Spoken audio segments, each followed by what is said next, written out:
Radio check. Yep, check, 1, 2, radio check. Super.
Good evening, folks.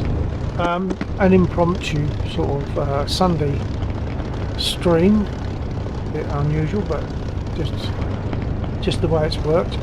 I'm in the Spitfire because that's what I usually start in. It's my datum point, if you like. It's where I know what things should happen.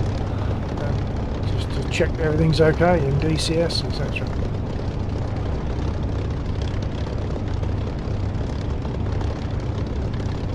Feel good to ask questions or make requests. Can't say I'll be able to answer all the questions or fulfill the requests, but feel good to ask.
Hello, Shampoo. Radio check, are you engaging the 120s? No, not 120.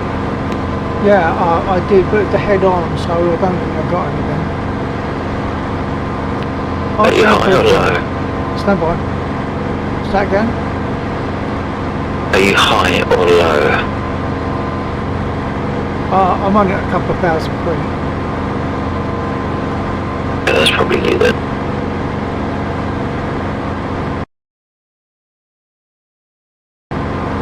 Shampoo flyer. ACM front. We're going to have to explain the abbreviation there. ACM. Right, go on, tell me.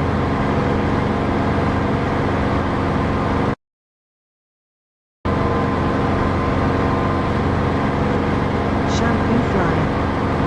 BFM.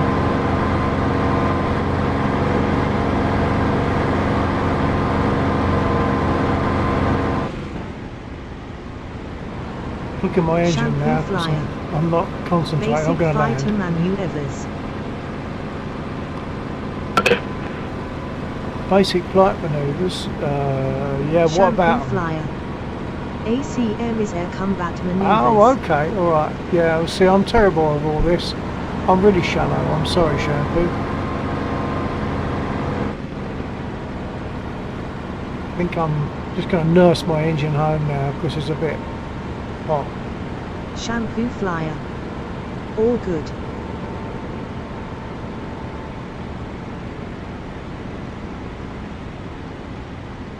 Shampoo flyer. I want WW2 fighters. What, in DCS? Yeah, I can recommend them. I mean, this is my favourite aircraft of all time anyway. Even though I'm steaming.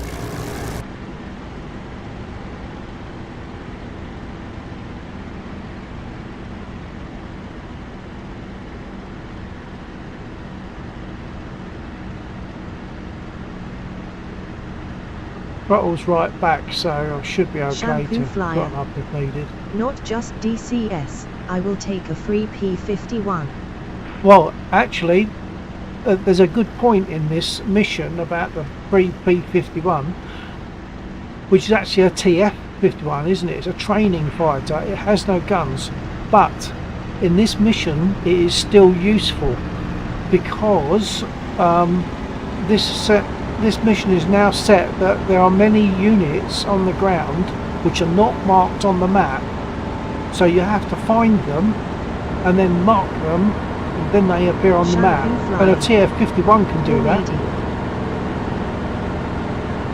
This isn't Normandy, is that what you mean? No, this isn't Normandy. This is Caucasus.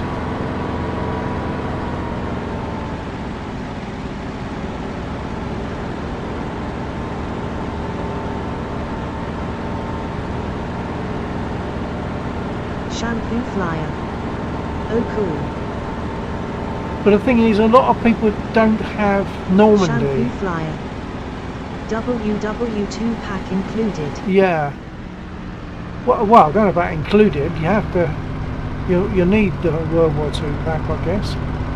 I don't think it's included with the with this. I don't know. Did it all so long ago, I've forgotten everything. Okay, you're gonna land.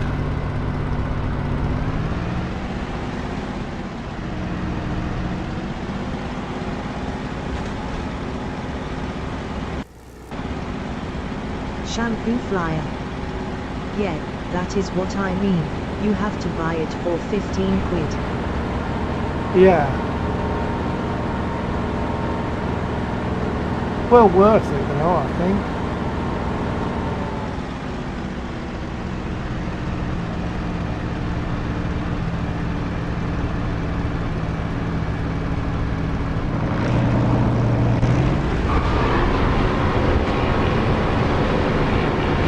There's a reason I did that.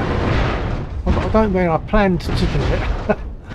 I couldn't open my canopy, and the reason is, right, I'll explain about this TF51 business. You'll notice in the centre screen Right. It is sadly a smaller community of WW2 sims. Oh, I've got to get back in a Spitfire. Hold on.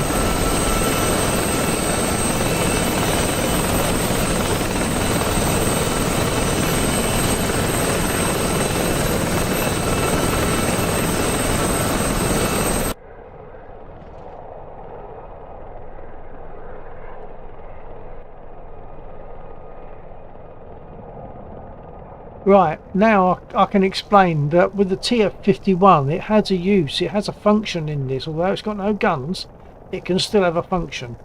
By double clicking on my mouse wheel, hold on,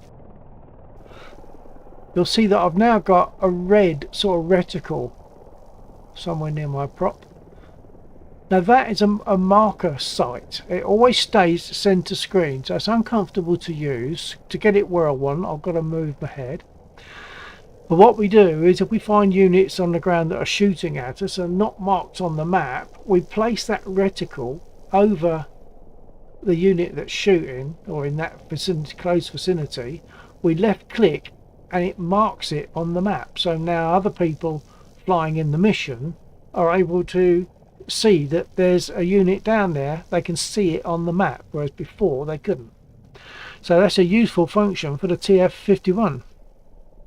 TF51 has a function in this mission. Right, I'm going to get started. Shampoo flyer. Does that work with all maps? It should. Well, it certainly works with this mission. No, it's not maps, it's missions, and Laxor had to set it up, and there's a few things that we have to do to make it work. We have to enable fog of war.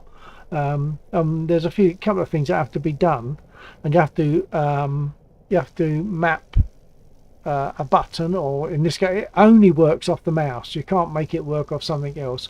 So for me, I get that reticle by double clicking. But if I double click again,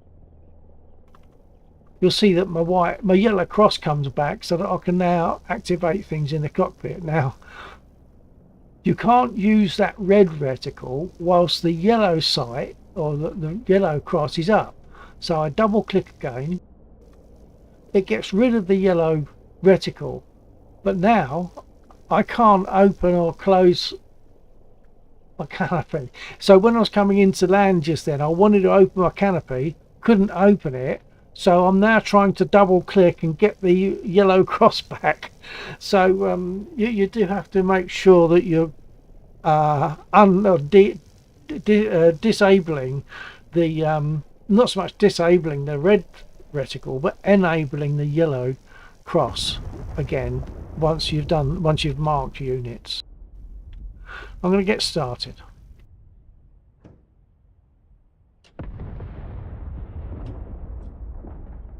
Shampoo flyer. Getting lost in the keybins, I feel that. Well, it's a case of a memory, really. Just once you've marked something, you have to remember to get your yellow cross back by double clicking on the mouse wheel. For me, it's the mouse wheel. I think you can use mouse 1, 2 or 3, and that is like left click, right click, or mouse wheel.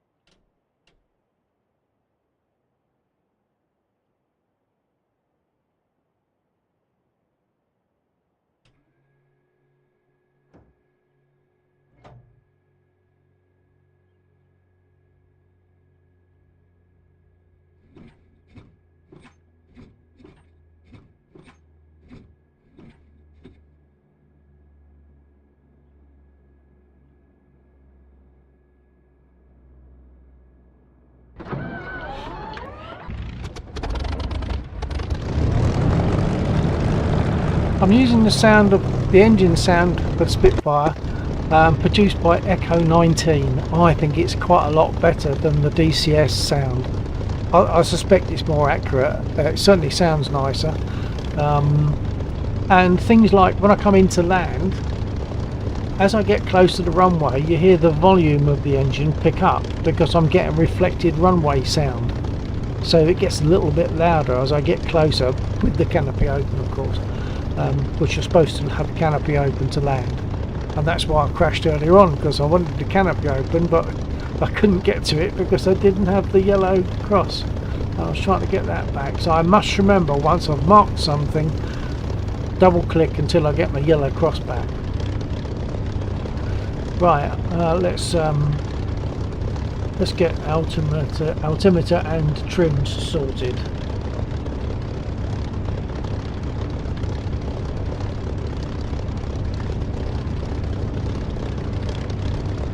For takeoff, I'm going to want 1 division of nose down. Once I've taken off, I'll change it to 1 division of nose up. The rudder, once it's set, I tend to leave it. I leave it, it works fine. I'll put the pilot in place, which might sound a bit gamey, but in reality, if I look at that stick when I'm flying, I'm not going to see a dead stick, an empty stick. I'm going to see it. I'm going to see a hand on it. Division. What? Elucidate, please, Shampoo Flyer. What are you saying? Division. Shampoo Flyer. For your trim. Division for my trim. I don't understand what you mean.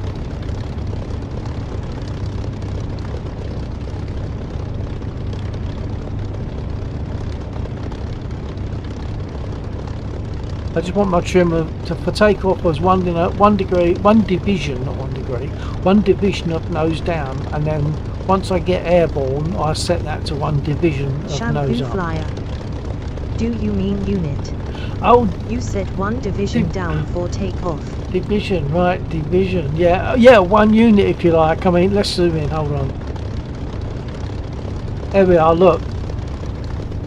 1 division, 1 unit if you like. Yeah. I kind of forget that I used the term, but yeah, one of these marks. So I go. It starts off up here somewhere, and you have to bring it right down. And when I take up, I'll take it to one division confusing. up. Yeah, 1 unit. I don't know what's the proper term. I don't know. Shampoo Flyer.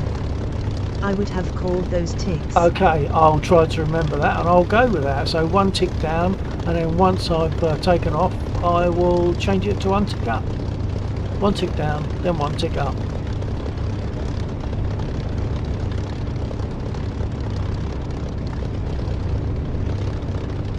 Okay, so I have my red reticle and my yellow cross, so I'm good to fire. I can not fire. Well, not fire. I'm good to use cockpit clicks if I want to. Flyer. Is that a forced feedback stick? No, it's not, sir. It's not got force feedback. I've got a force feedback stick which I used with War Thunder, but the worst it did was when I crashed into the ground directly at about 400 miles an hour. It just went zzz. It seemed a bit pointless. It's probably a lot better in this, but this is not a force feedback stick. This is it's a nice stick. It's a Thrustmaster Warthog, so it's nice. The 2 units are separate, but I've bolted them together, and they come to about 17 pounds in weight altogether. A lot more than that to buy in pounds sterling, of course. Right, I'm going to taxi. Right.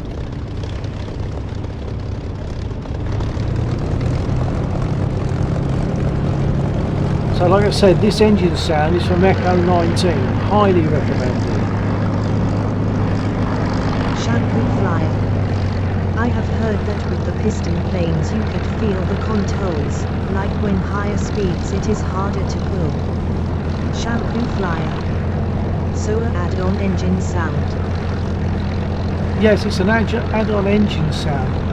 It would be nice. It'd be nice to have this harder to pull thing. I'm not sure how well that works. I thought that force feedback just gave a vibration. That must have been Laxor. Thank you for that. Oh, I haven't got my radio on, so he didn't hear me. Hold on. That didn't have my radio on. Thank you for that. Alright. Yeah, so we also use, we don't speak on Discord nowadays, we're speaking on aircraft radio. If I crash this aircraft, I can't talk to Laxor because I've got no radio, because I've got no aircraft. And if mountains get in the way, or if the distance is too great, and it sounds different, it sounds, the other pilots, not me to you, but other pilots will sound like that radio. Sounds like an important thing to have turned on. Well, it is because we don't use, yeah, if you're talking about radio, yeah, it is important to turn it on because we don't use Discord.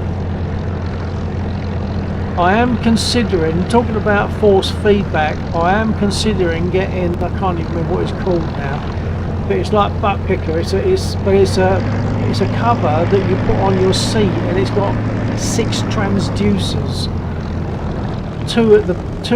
4 in your back and 2 under your thighs.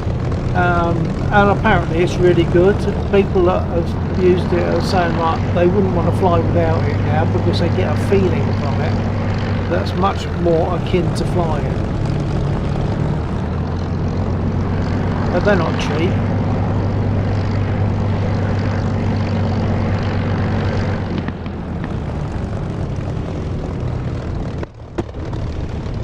If you can hold on just a second there, Shampoo, I'll find out what it is. Shampoo flyer. At that point just buy the real thing. The real thing? What? Buy a Spitfire? That'd be nice.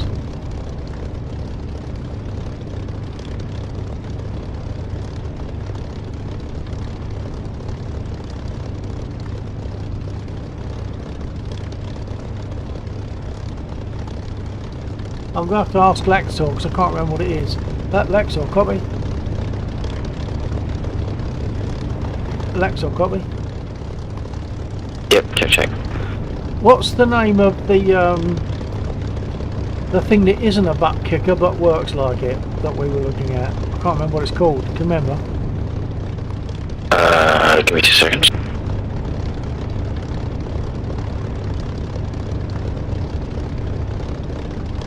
I'll take off in a minute, Shampoo, but I just want to get this thing. Shampoo flyer. Only like $500,000. The Spitfire is such a nice plane. Absolutely it is. It's my favourite plane of all time, and everything. It's my favourite plane, full stop. Or if in the States, it's my favourite plane, period. Can't remember where you are, Shampoo. Whereabouts are you? Whereabouts on the planet are you? Sorry.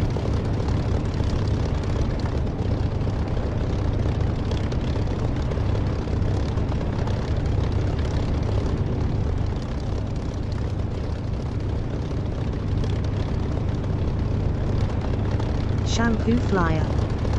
United States, California.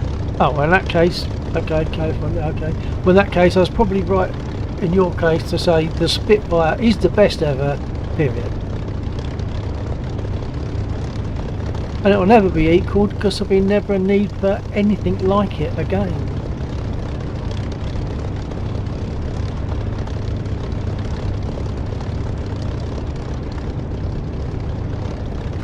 Laxor's trying to find the name of the thing that we're talking about. Oh, Scopsins has joined us. Okay, so we've now got Laxor, Scopsins and myself in this Shampoo flyer. Either way I would have understand you. I travel from here to the UK quite often. Oh really? On business trips I take it then.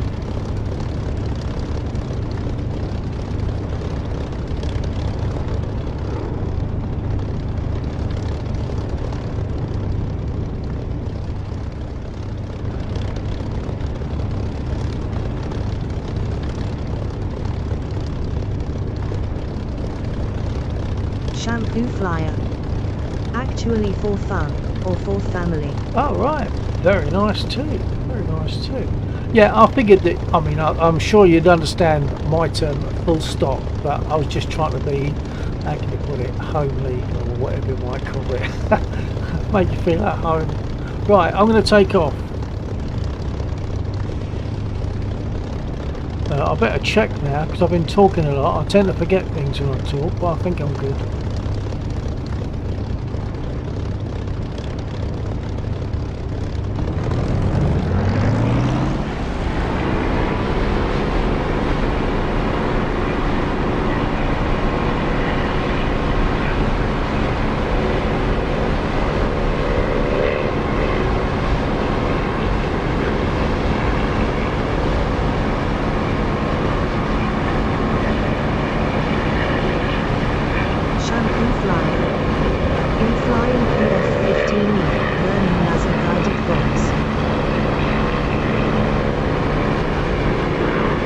In what flight sim?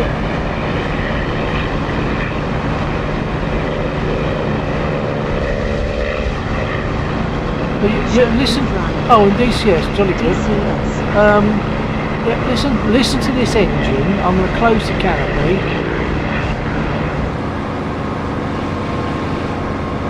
I mean, it still sounds nice, but I just love it when I open the canopy.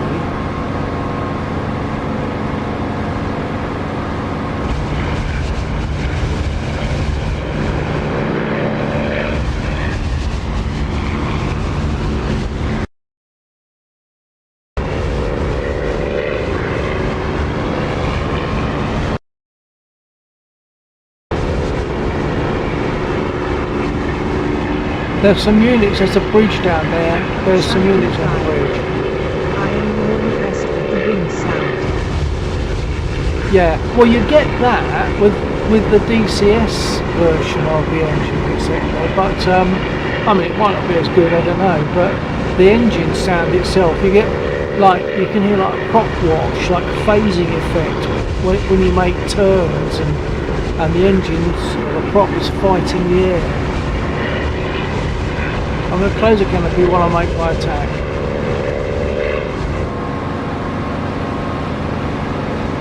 And this is quite dangerous because the BTRs on the bridge are accompanied by infantry, which have got some dangerous stuff. Sounds amazing. With the canopy closed, it sounds like my RV8. Alright. I'll open it again in a minute, but I just really love the sound of this with the engine. It just feels like an aeroplane, you know?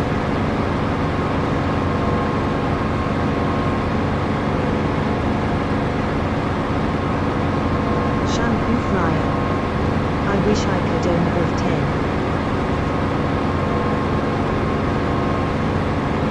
I don't know an OV10, sorry.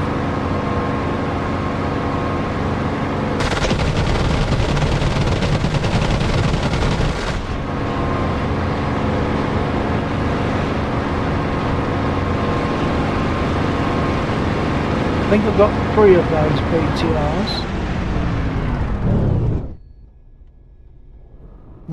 They've hit my engine, and there's no way I can glide back to the airfield at the moment. I'm what?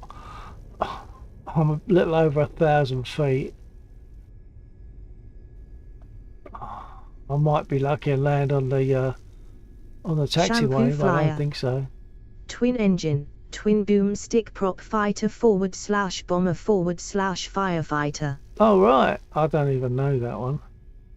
I said, you know, I'm pretty thick really, I'm pretty daft with these things, I'm shallow, I know that.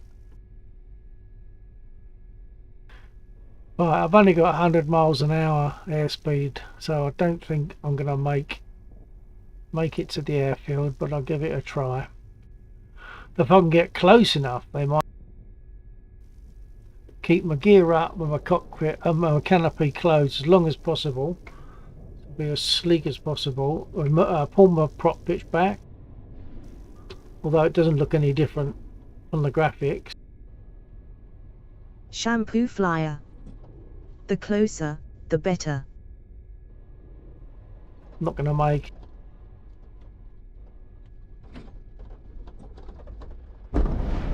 and I purposely left my gear up because landing on grass in a Spitfire in this, that's a no-no. I'll see if they'll repair me, but let's see where I am on the map. Oh no, I'm way too far.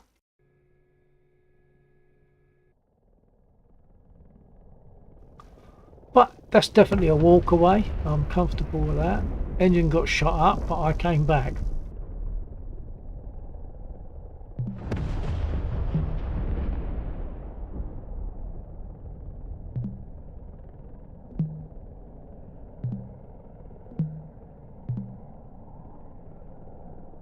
Request repair. You can only ask. But they're not responding. Shampoo flyer. Better than me, I always blow up. Yeah, you have to just be very slow and careful in a spit. I don't land in a spit on the grass. I don't land with my gear. Because if I'm going to have to go down, I'm not going to need to take off again, so I don't need my gear.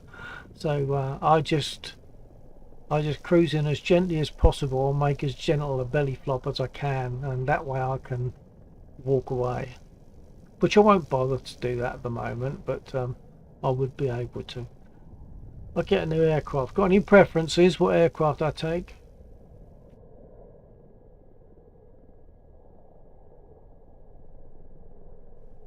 But we're talking about Warbird, of course.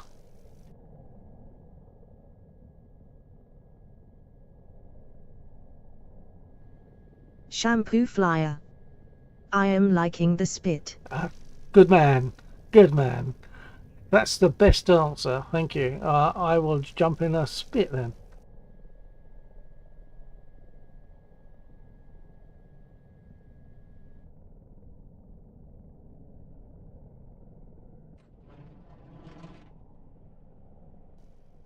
Yeah, everyone needs to get the spit. Definitely. It's a beautiful airplane to fly. It's uncomfortable on the taxiing when you first do it. Have I said all this before, Shampoo, about how uncomfortable it is when you first start taxiing in a spit because it hasn't got toe brakes? Have I said all that?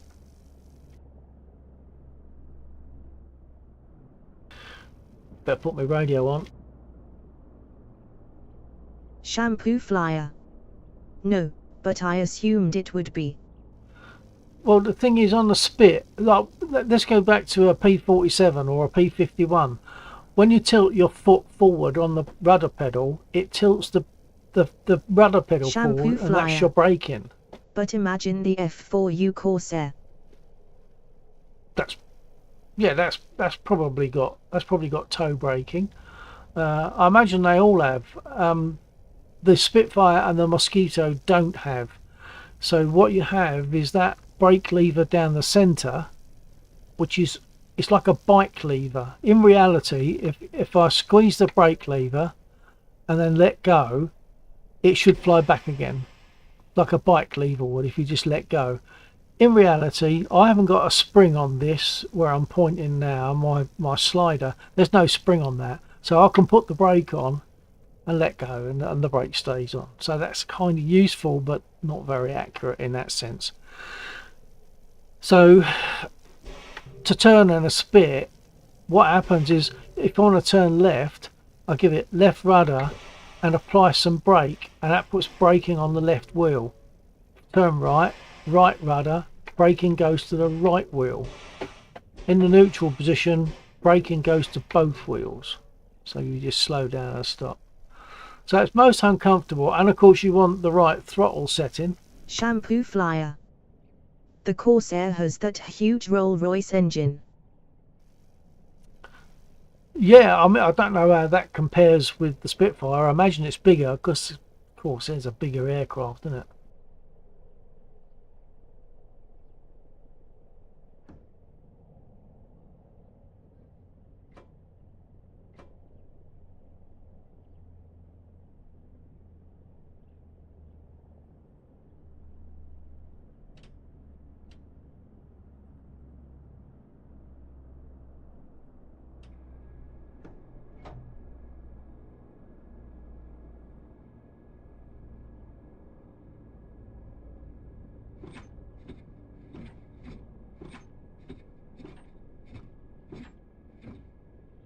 Shampoo flyer.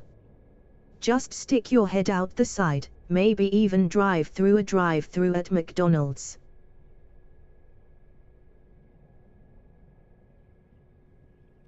Or Burger King. Okay, I won't start it up just yet. Another thing I want to say, Shampoo, is on this I do like to impart a couple of nice little bits of information that a lot of people don't know. I didn't know it, so everyone has to not know it at some time. Have I said about these 3 blobs just here? Do you know what they are? So that top right area, 3 blobs. What are they? Do you know? You probably do. I probably told you because I'd always say it. Shampoo flyer. No clue. Oh, well, that's great. In that case, I can tell you. Right, well, let's before I explain that, I'll go on to one other thing, and that is I'm going to put my lights on. I'll jump out so you can see we've got the nav lights there, but also this here is a Morse code key. If I set these switches correctly, I'll jump out. Now, using a key on my keyboard to operate that key whilst I'm outside of the aircraft, it's lighting up the light on the top of the fuselage and on the belly, which means that if my radio gets shot to bits, I can still communicate with the rest of the section using Morse code and those top and tail lights, top and bottom lights. So that's a useful thing that, once again, Shampoo a lot of people flyer. don't know that. Wow, in air talking, never knew about that. Yeah, I mean, well, I mean, we speak on radio normally, but if my radio gets shot, I still can send Morse code. Right. Now this other thing, this here is your illuminated sight. I'll put it on. I want to remember to turn it on. Now in those days, of course, there weren't LEDs, so that light was Shampoo created by flyer. a bulb. Never even guessed it to be a feature. Hold Now on. the real question is, do you know Morse code?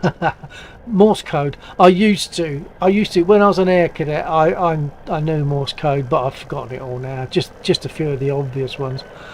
Right. So that illuminated sight, what with vibrations of takeoff and or even possibly vibrations of the guns, in there's a bulb, a light bulb, which the element could blow because it's not LED. So these here are spare light bulbs. So you could be in the middle of a dogfight and you've got to say, hold on, I just want to change my light bulb to get my sight back. I can't do that in this aircraft. In DCS, you can't change that light bulb. If you get hit, you can't change it, which is a bit of a pity. At least as far as I know, you can't. In fact, there's no way you can get over it because like, I'm not getting a green indicator saying I can do anything with those light bulbs.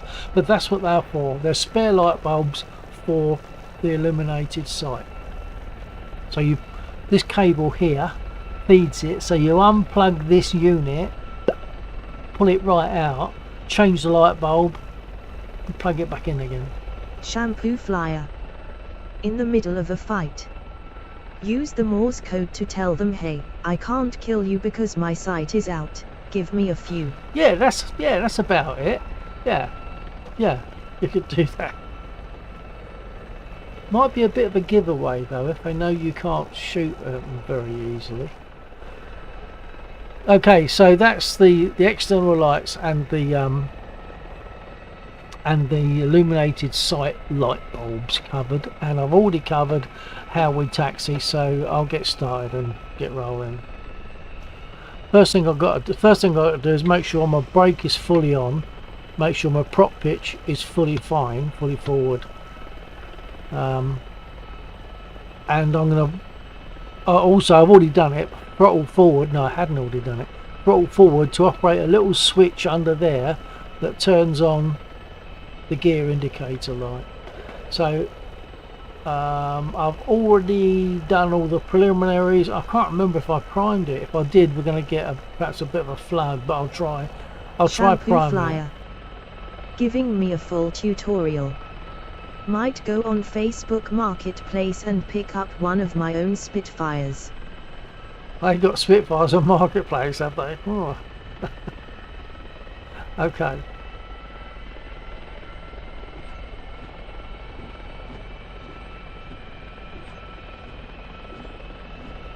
Now, if I've already primed, it's going to be a bit gas heavy, but we'll see. I'll give it a try. Crack the throttle, then push the starter and booster buttons at the same time. I use a couple of keys on the keyboard for that, and then hit the, once it's turning over and starting to catch, I throw this lever forward, the mixture lever, and then we're running.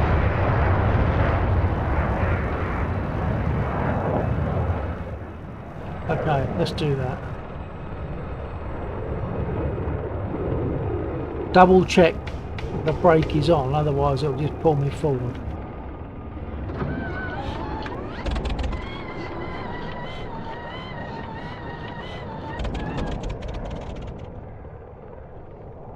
Yeah, sure enough, I'd flooded it. I'll give it another try without priming it, see if it'll go.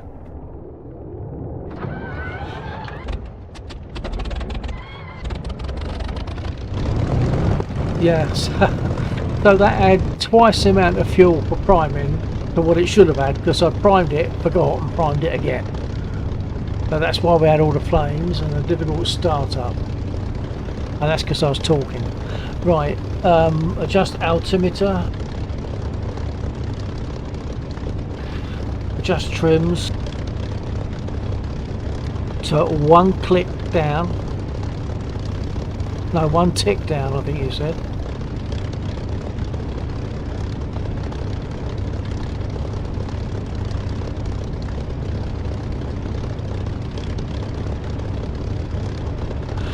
And then adjust my rudder.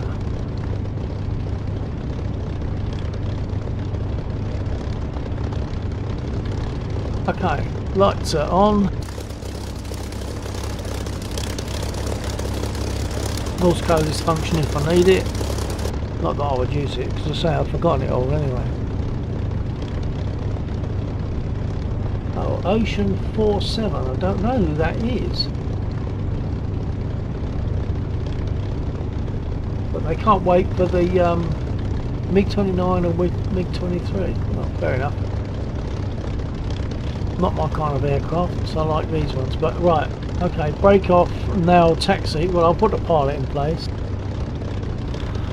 I'll taxi, as I was saying, I'll try to show what I'm doing with my feet, but I have to look down to show my feet, and at the same time, eyeballs look up to see where I'm going. Brake off.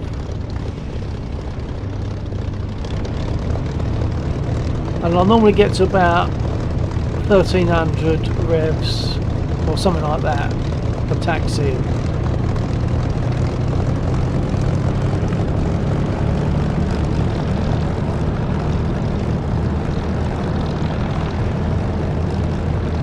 You can see that I'm using the brake and left rudder now straight, and of course anything like this is like a boat. Once you've started to make your turn, if you stop making your turn, it has momentum and it will just carry on.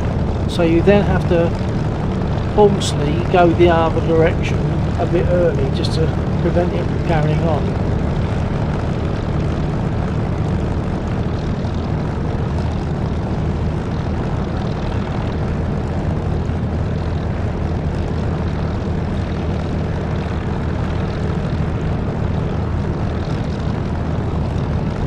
If I didn't use the brake, there's insufficient airflow at this sort of speed for the rudder to do as much as I want it to do, so that's why we use the brake.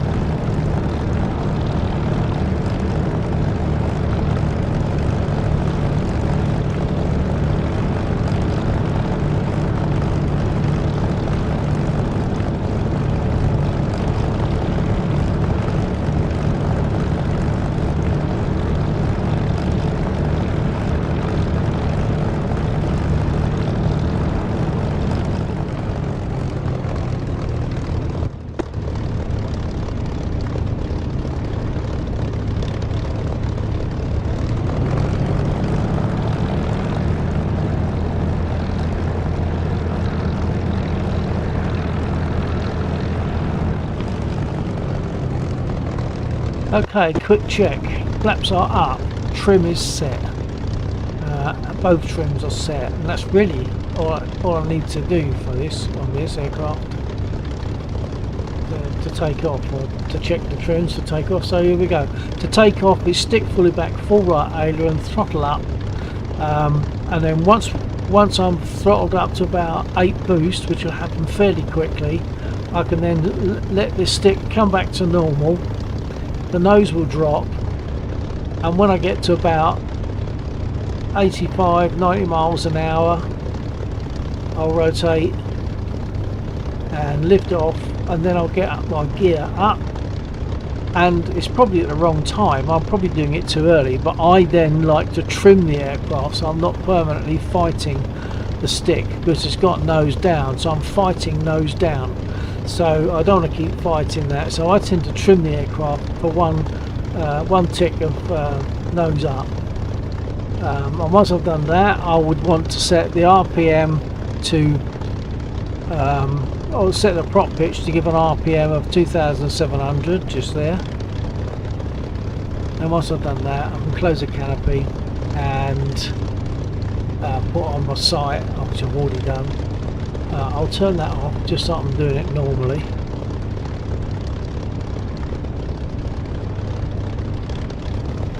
So I'll put on my sight, make sure the canopy's closed, especially if I want to get some speed, but I just love the sound of it open. And then I'm good to go. So let's take the brake off, and away we go.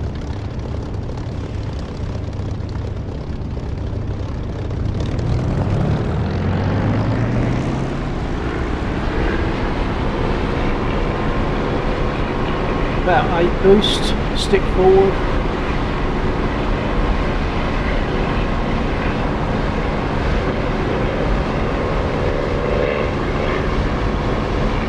Gears coming up.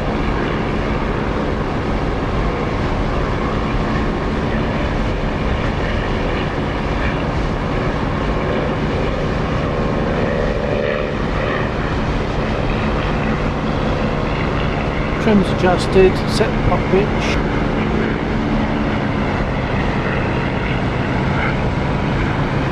And just to do it right, I'll close the canopy.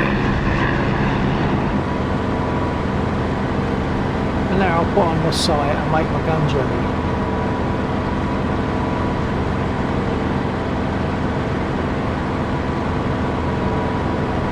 The little pip was already up, I must have caught it accidentally, so the guns are ready. I've already hit those BTRs on the bridge. I'm going to go, there's a nice line of convenient passive trucks down there. I'll go for them. In fact, they're not marked, so I might mark them as well. Shampoo flyer. Try from higher, like a 45 degrees attack. Well, you can only do that, you can do that for less time, can't you? But I want to go along the whole road, so I'll go for a shallower angle. Let's see if I can mark them first.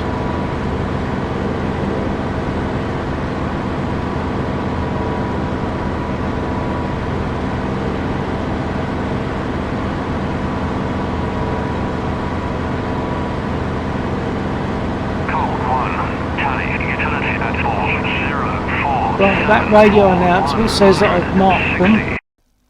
Now they're visible on the map.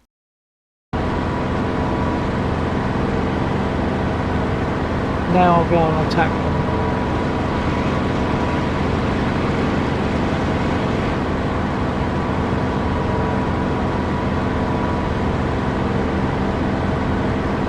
Yeah, if I'm diving at 45 degrees, I'm approaching the ground much more rapidly, so I've got less chance or less time to aim and fire. But if I come more shallow, I've got a nice long strafing run.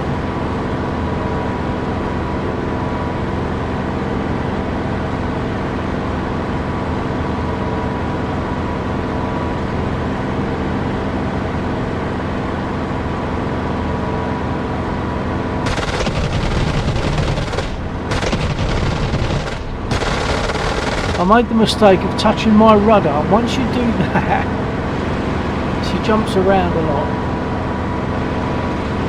I shouldn't have touched my rudder. I should do it all on aileron.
Once they're all destroyed, they will respawn.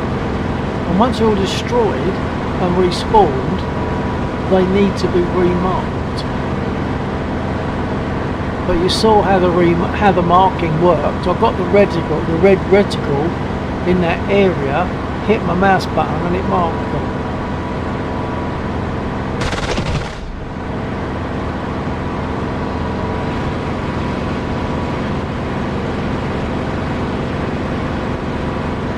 Didn't quite destroy that one.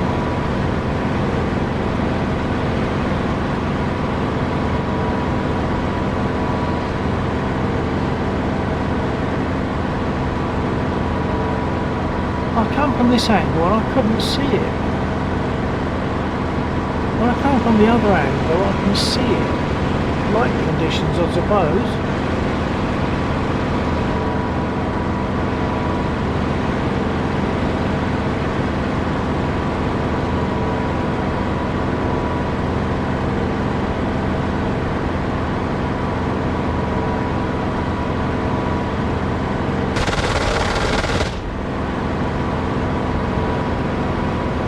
I think there's one left, and when that one's gone they should all respawn. The one that's left is next to that second burning vehicle.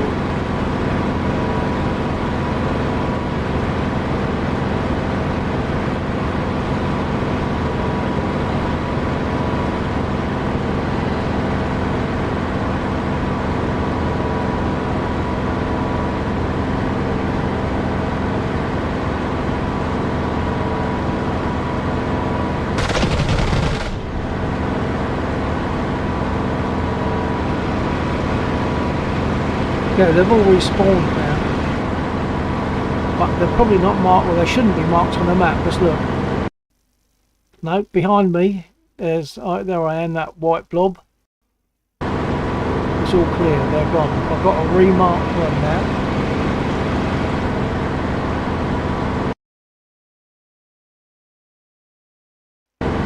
So about there, where I indicated.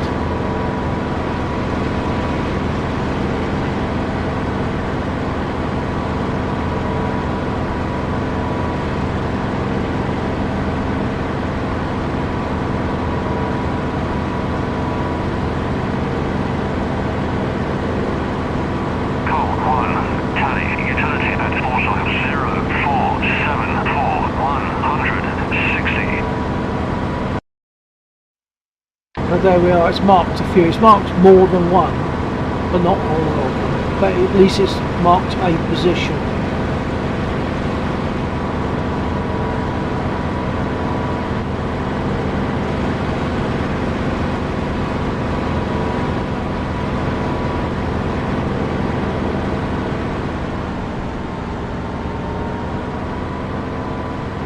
I'll go into landing in just a second and then you'll hear that increased engine sound, engine volume as I come in to land.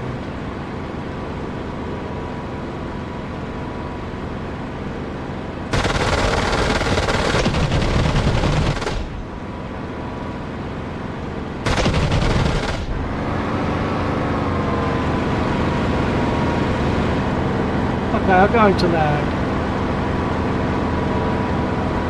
So for landing, as for takeoff, I want the canopy open.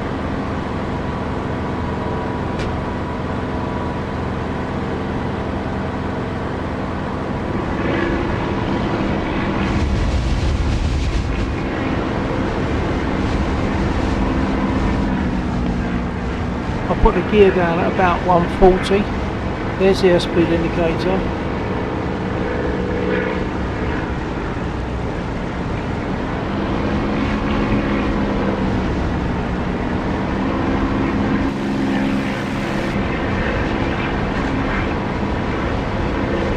Flaps down at about 120.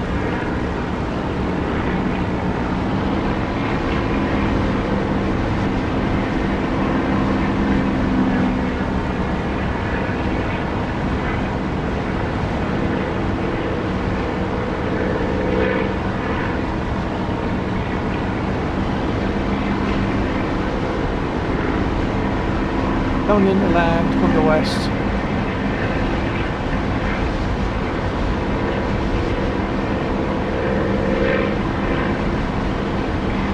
I didn't put my radio on.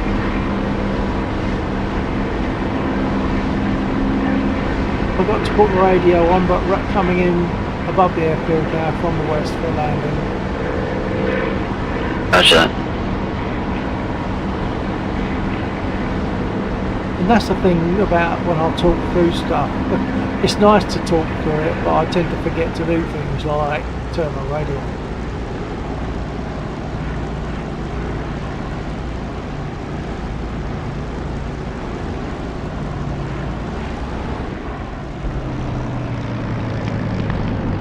Hear that increased sound?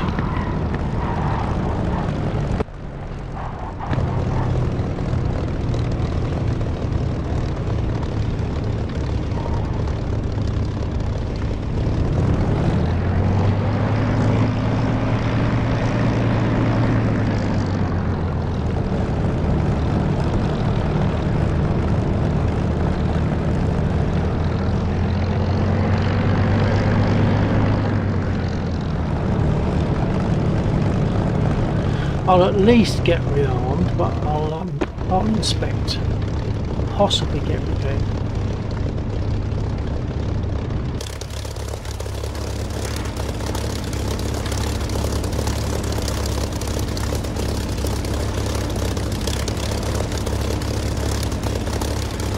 I've taken some hits on this side. Strangely enough, none of them went right through. It's probably a little bit inaccurate, but never mind. Put my flaps up.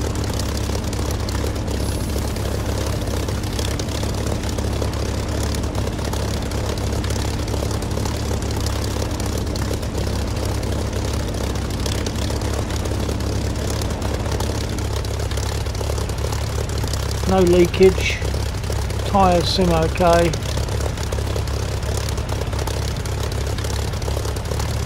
Future pilot. Hello. Hello, Future.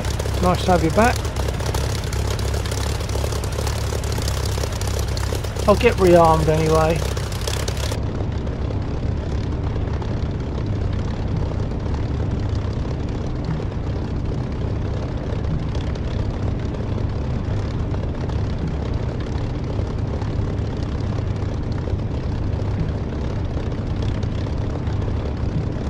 Future pilot. Yes, it's been a few.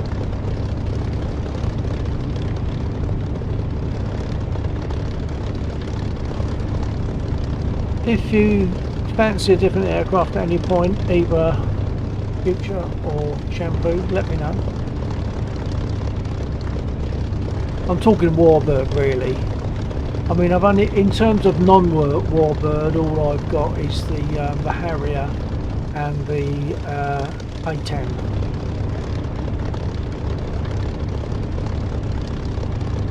Request rearming. Copy.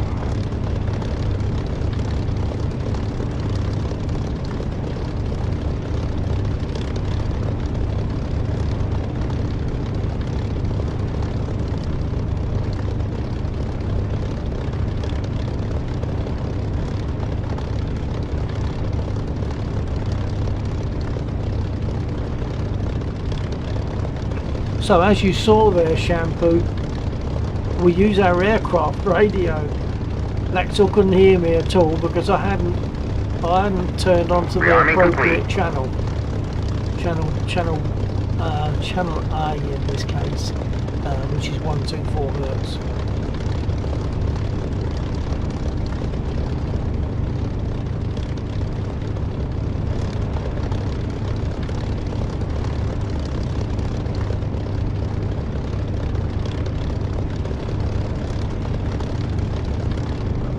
I'm not sure whether I've rearmed or refueled. I know one of them has been done. Oh well, if I move off and I say, hey, what are you doing? That means I haven't done whatever it is. I'll move to one side. Oh, and I'll adjust my nose down trim before I do anything else.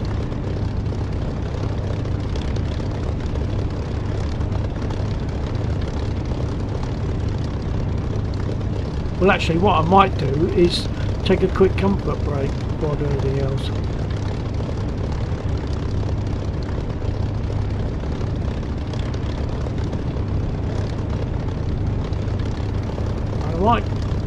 I might exchange my water for a beer, so bear with me. I'll leave the engine running, it should be okay. I'll lock track AR for now.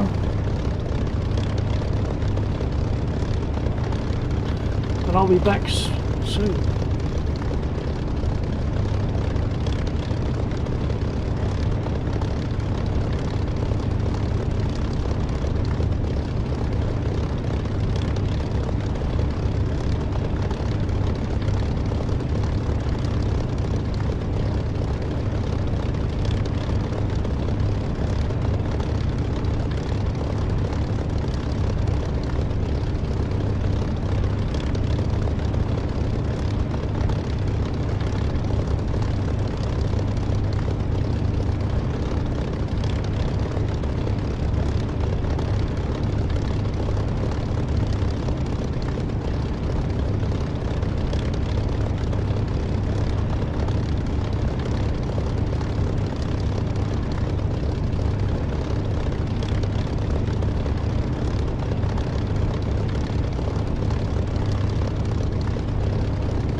Hello folks, right, sorry about that. I've got myself my beer, so I'm ready to carry on.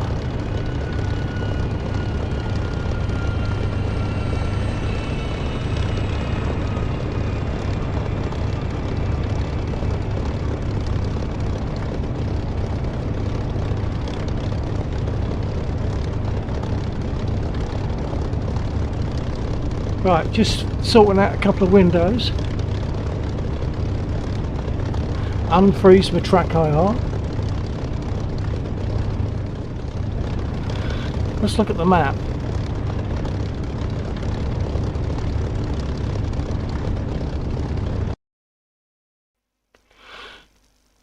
Ground unit.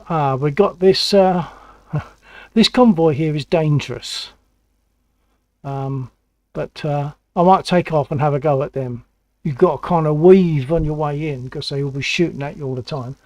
Of course, you can't take aim whilst you're weaving, so there is a time where you just have to take the chance, fly straight, aim and shoot.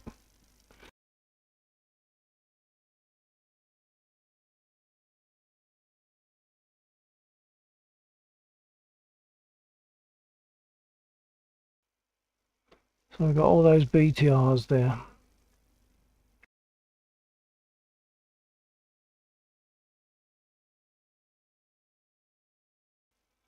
Okay, back to the airfield.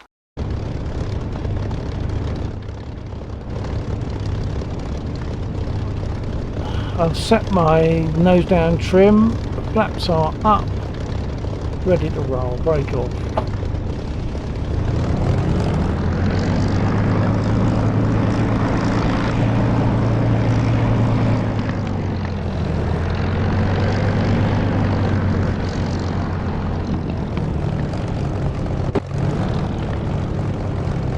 Bill 49 taking off eastbound from centre runway. Roger that. You got AK at the far end, but you should be in the air before you get there. Yeah, eastbound, right? Towards the east. AK is 26. On 26. Okay, hold on.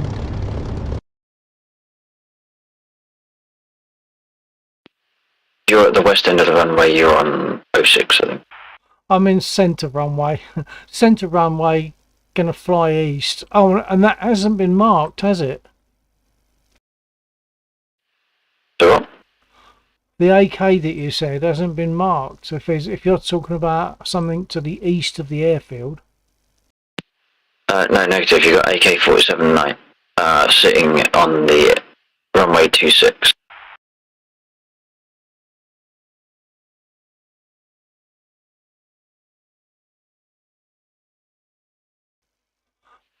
Sorry. Okay. Right. Yeah. Ocean 47 on in a Mirage. Okay.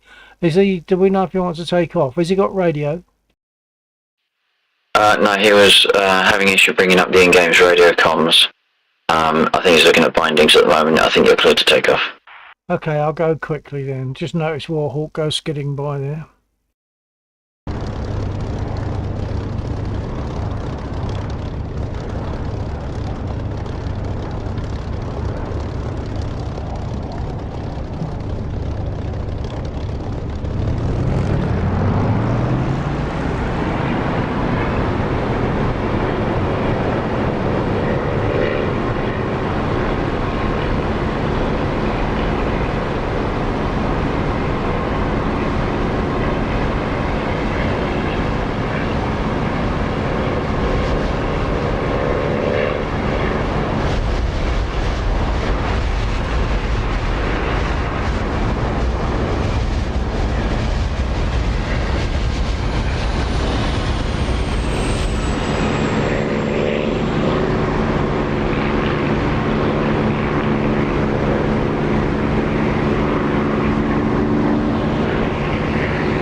Oh, that's the Baza AK.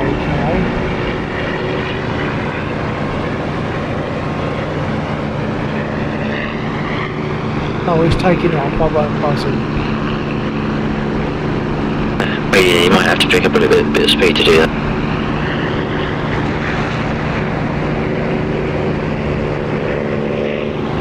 Yeah, no, I was going to buzz him. He was static on the end of it. I was going to buzz him. He was static at the end of the runway, wasn't he? But he's no longer static.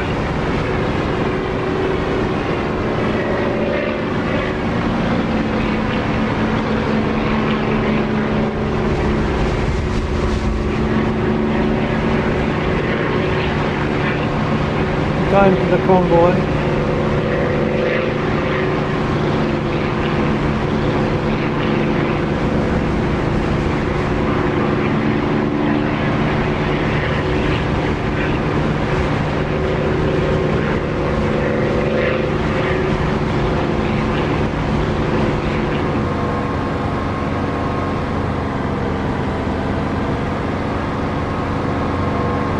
So I'll get Tracer coming up at me fairly soon. Need to weave and then try to take aim. There it comes.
Taking some hits to my wing.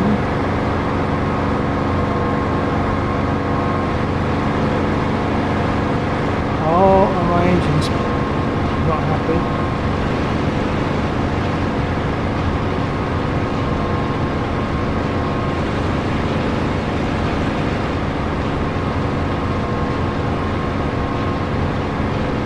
I've got a little bit of a wobble, I think, so I'm going to land. Because when that happens, the chances are the engine might well fail. So get out.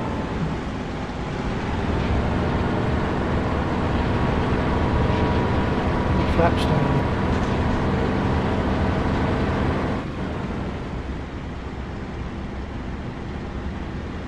Throttle is fully back.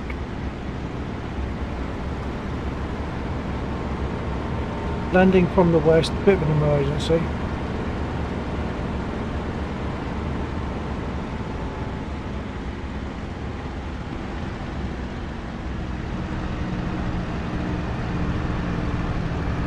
Get that increased volume.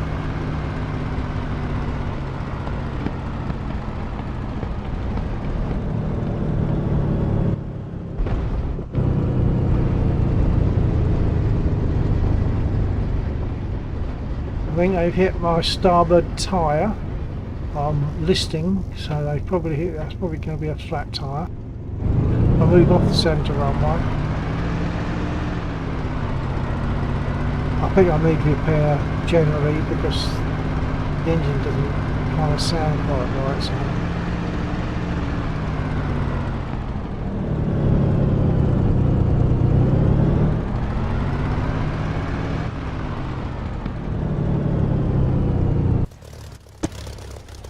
Yeah, starboard tyre is flat as a pancake because they hit the wing.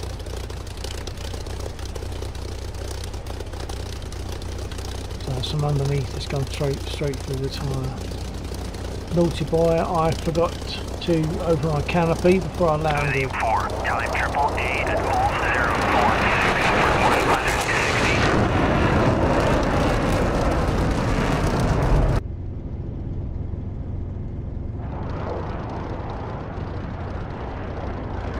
I'll move over a little bit more out the way.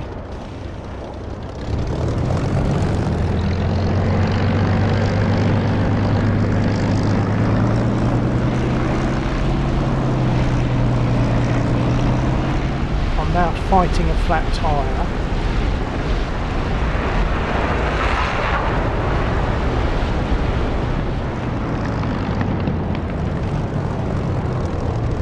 That'll do, I think. I'll cut the engine and get repaired.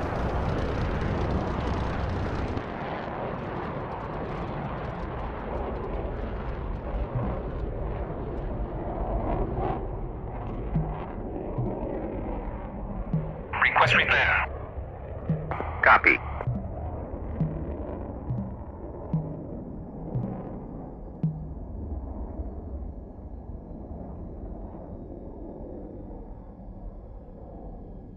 Request refueling. Request Copy. rearming. Copy. Uzi 4, tally utility at Bulls 046. Uzi 4, tally infantry at Bulls 046 for 160.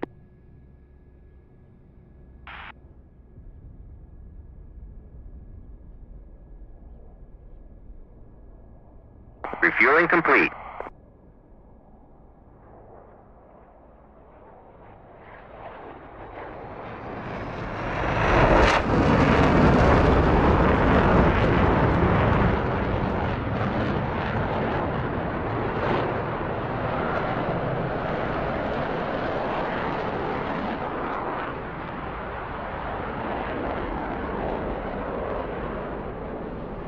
Uzi 4, tally armor at Bullseye 046 for 170.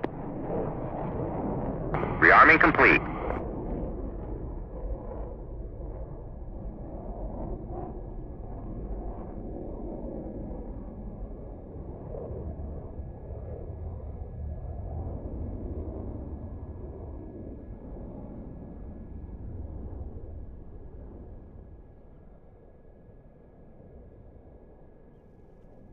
Cheers.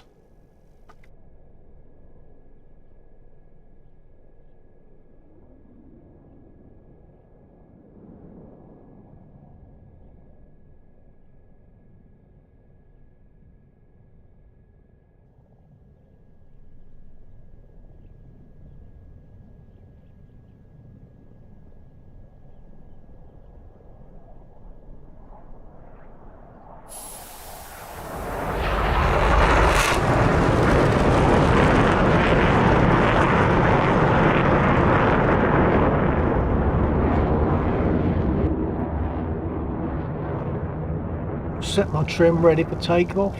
Another 30 seconds before they start repairing me.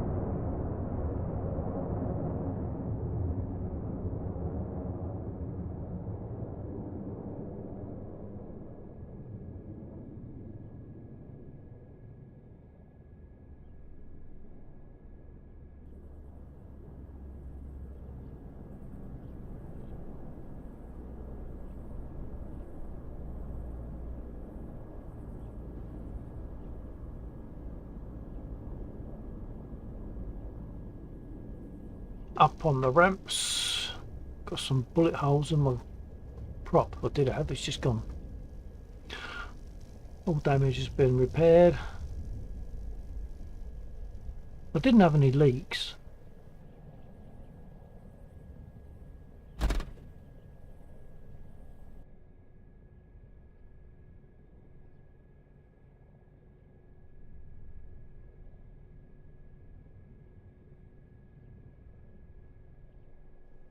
And in case Warhawk is on Laxor's stream, going to Duxford in September, Warhawk. Mic check on 124. Copy. Who was that? Sorry, I don't know the voice.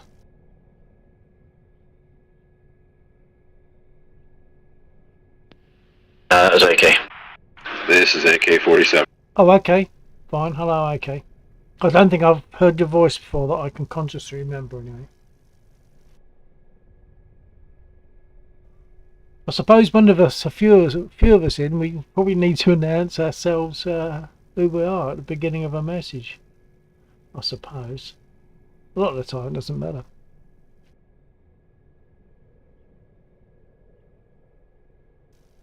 Okay, I've just got repaired and rearmed. I'm on the southern edge of the runway. I was going to take off again. Am I clear of everyone in for that?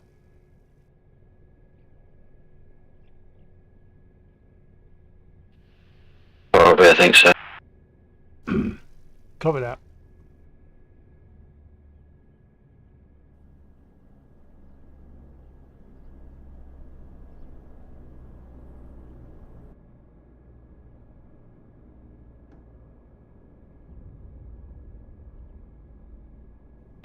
I'd only give it 3 pumps on the primer because the engine will still be warm.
There's still some BTRs, I might go for them again.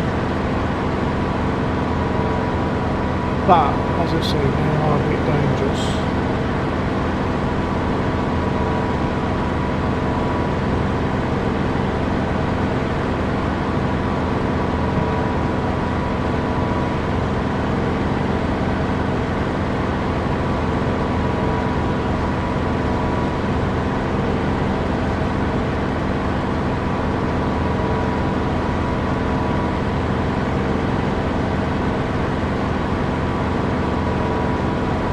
What is a bit frustrating with this is that very often you'll see things at a distance, but when you get closer they're more difficult to see. I certainly see their traces coming out that way.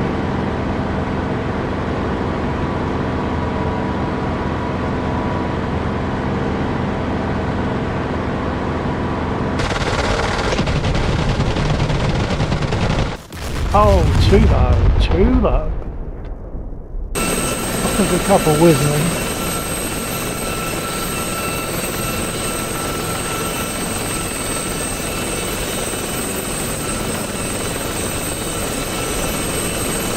Anyone want me to change aircraft?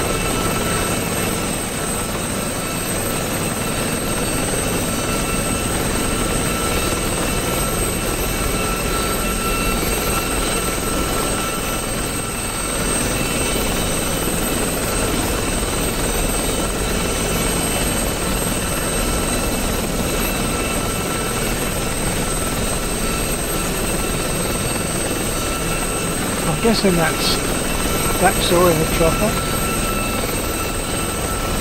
Laxor, you've fallen off the list. Is that you flying the chopper?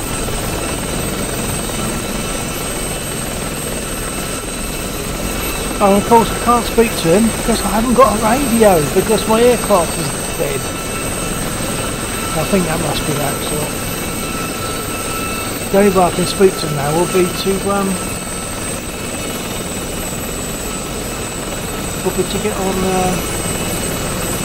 get an aircraft. An SA3, is that an SA? I suppose it is. Yeah. It knows he's landing. Okay, I'll get an aircraft. Any preferences? I'm going to go to the roll select screen. Let me know if you've got a preference as to what I take. Bear in mind there's also a delay between what I say and do and what you hear, and likewise.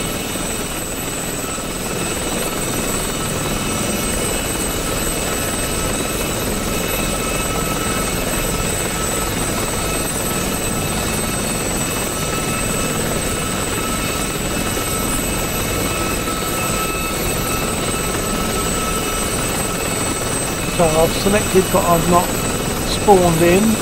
Spitfire, P-51, P-47, Mosquito. Actually, I might take the Mosquito.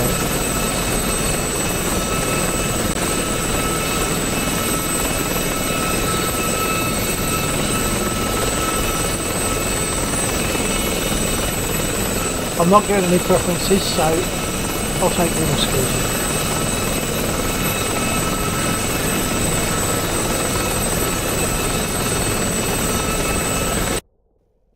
And I'll leave this one to load in for a bit before I carry on, because I think this is a bit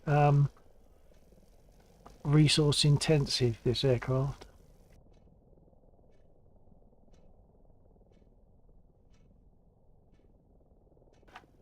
What I can do is put the radio on straight away. Radio.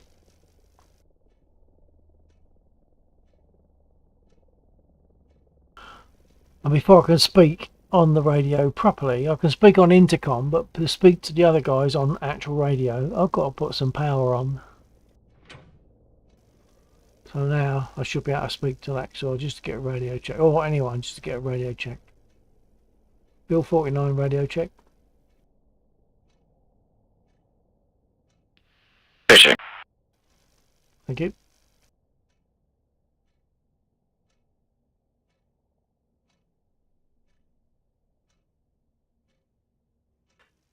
Okay, let's work my way around this.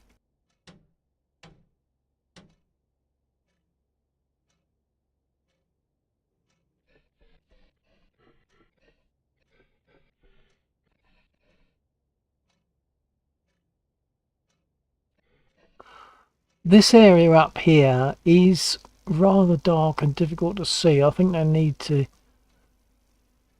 perhaps do something about that. It works better if I zoom right in, but I don't want to be zoomed in obviously when I'm flying. Helps a bit when that light goes on. But these covers and buttons here are not easy to see. Right, the first thing I've got to do is open the window, because otherwise the ground crew won't hear me. Let's set the view to normal.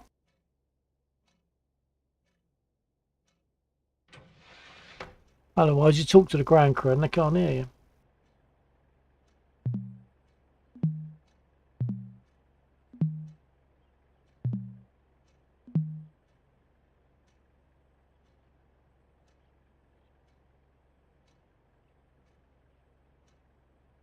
Request rearming.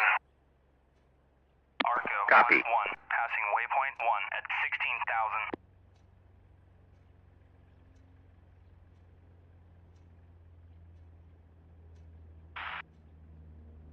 Arco 1, passing waypoint 2 at 16,000.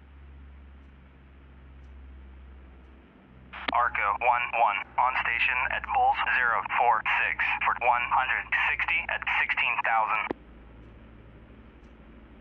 Right, where was I?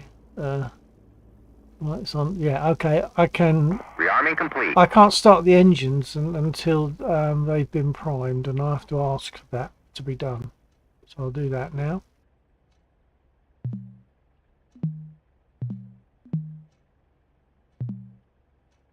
From the starter.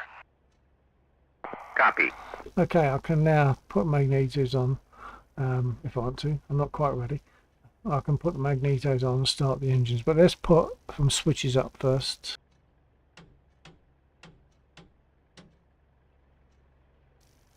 Put the fuel on.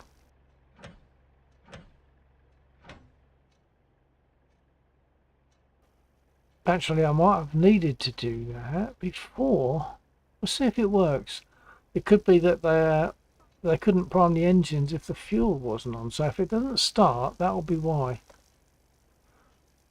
And now I can put the magnetos on for the starboard engine. Open the covers. Starter and booster.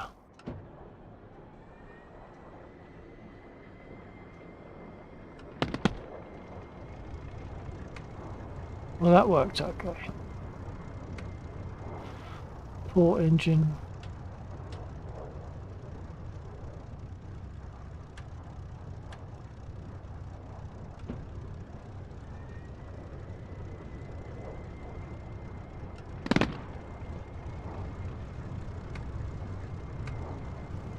I can now close the window because I'm rearmed and I've had the engines primed, so I'm good.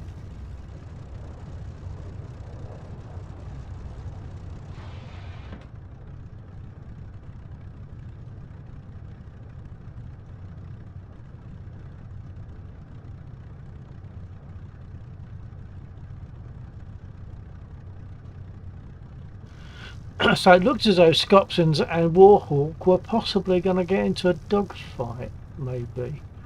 Because I see that Scopsons is marked in red. So I don't know if that's just a... I don't think that's just a... let's give different people different colours. I think it must be it's red because he's on the other side.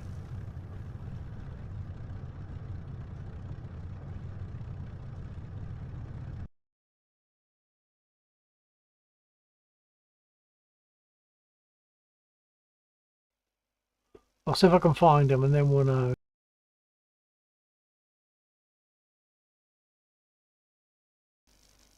Well, he's not on there. Mind you, he might have disappeared. I've got to put my radio on me, I just realised.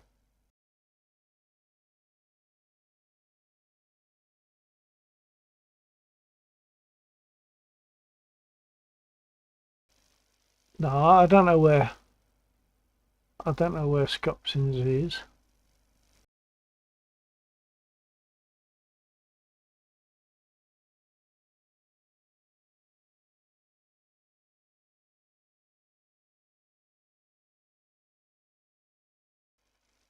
Okay, there's a number of us in here tonight, which is quite nice. The convoy appears to have been destroyed. Oh, hang on, no it hasn't. No, it's just too far zoomed in. Right, so there's the convoy. I'll get started. I might have another go at the convoy without crashing, hopefully. Because I've got rockets on this, but that's a bit academic because I'm useless with rockets.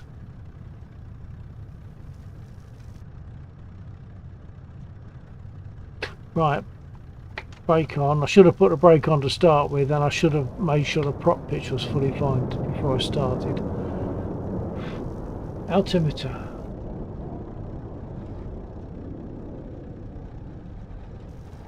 And trims.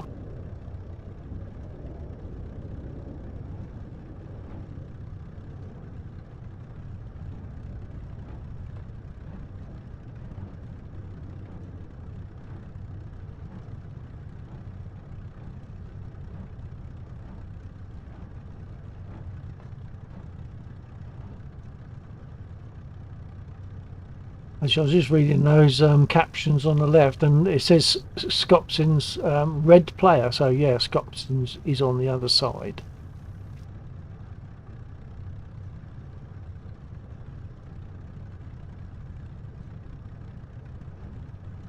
Okay, trims are set. But now, before I take off, I want to make my flaps ready, and takeoff flaps in this, unlatch, make it ready, and then hit that until it comes down to about, well, between 10 and 30, so about 20 degrees. And then I'll hit that again to stop it.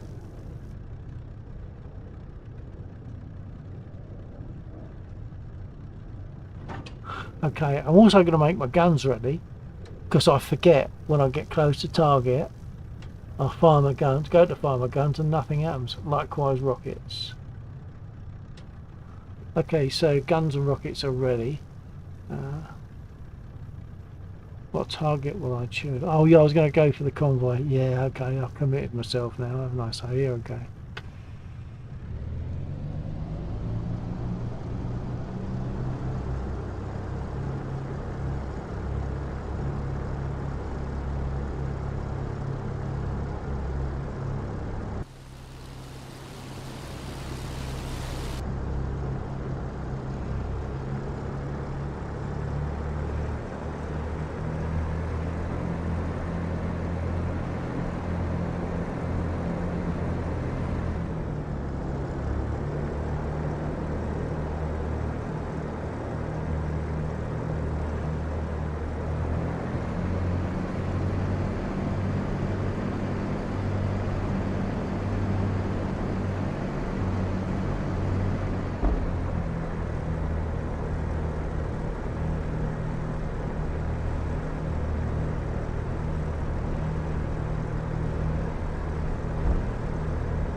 When I take off in this, what we tend to do is put some brake on. This works the same as a spit. If I've got partial brake on and then push left rudder, it will put some braking on the left wheel. So we tend to put some partial brake on and leave it on, and then use the rudder to put braking on the wheels left and right to keep us straight. Sure, out there I wobbled. I don't know how or why.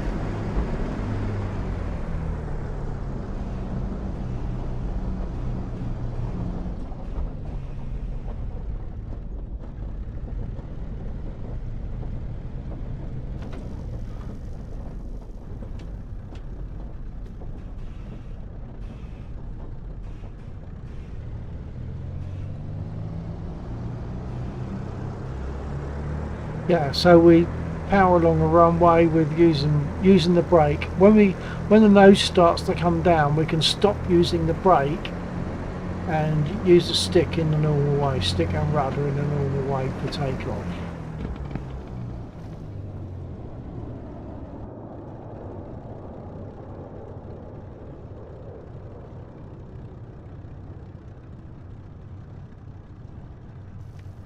Okay, brake off, but then slightly on again. That's the lever on the stick there, in case you hadn't noticed or don't know.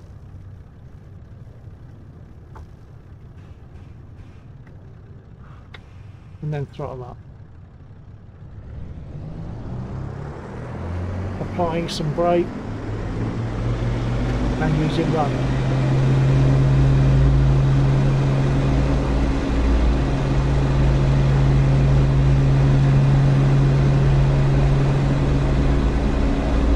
Gradually reducing the brake, piling on a bit more throttle.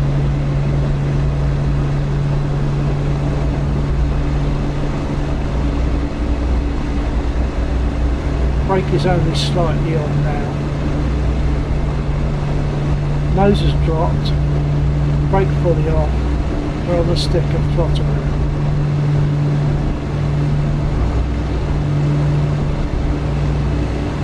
Rotate.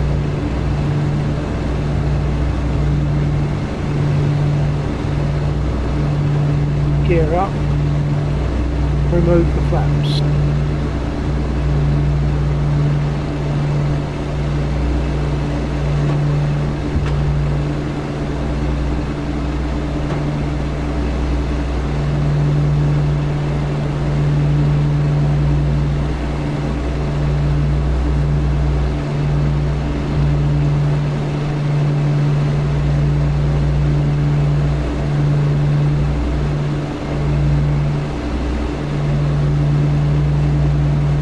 So I'm going to go and hit the convoy.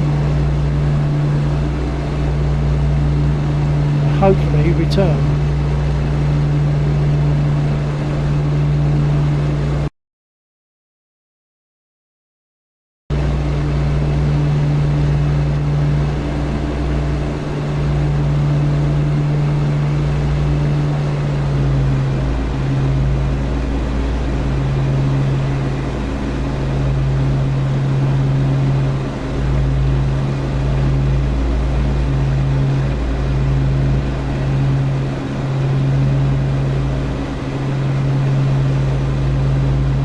I'll give it a quick succession of rockets, but they don't travel very far, so I have to be fairly close.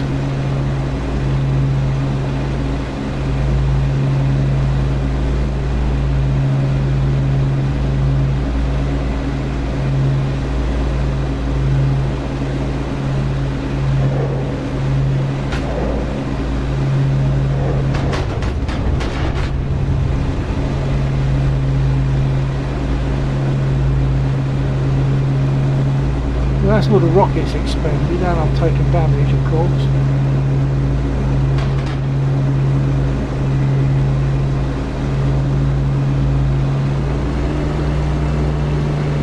And now I'll go in the guns. Got a couple of recharges. Nice.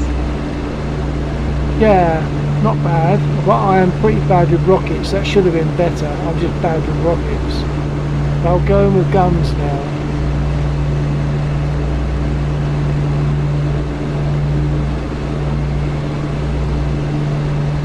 Tracer will come back up in a minute.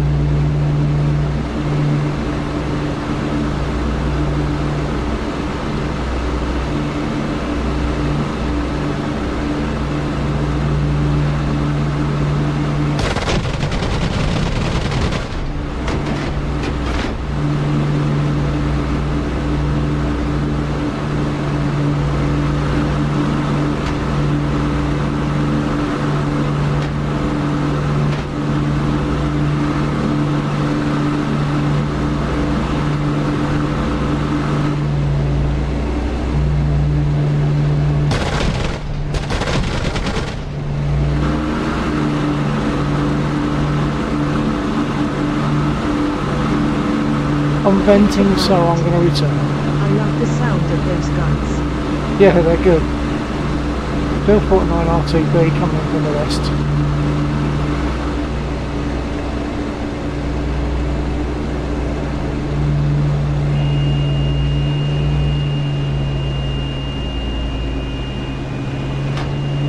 Gear down.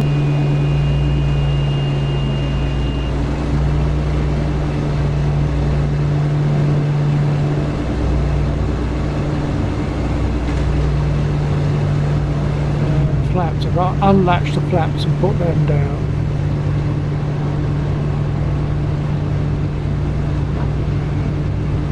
Okay, gear down, full flaps.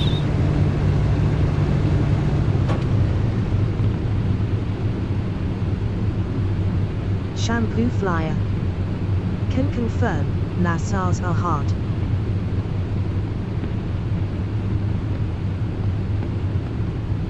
Yeah, I imagine so. That's sort of out of my game really, because once again you're back to the jets.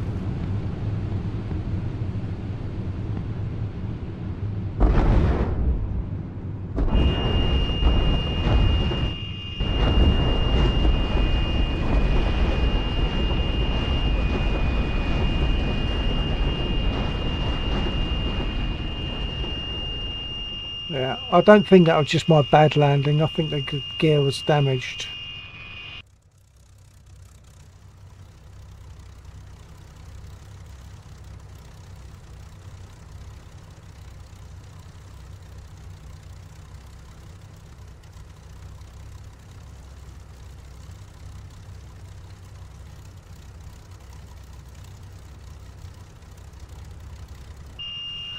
Okay, now whether to get repaired or select a different aircraft. Anyone like to let me know their thoughts on that?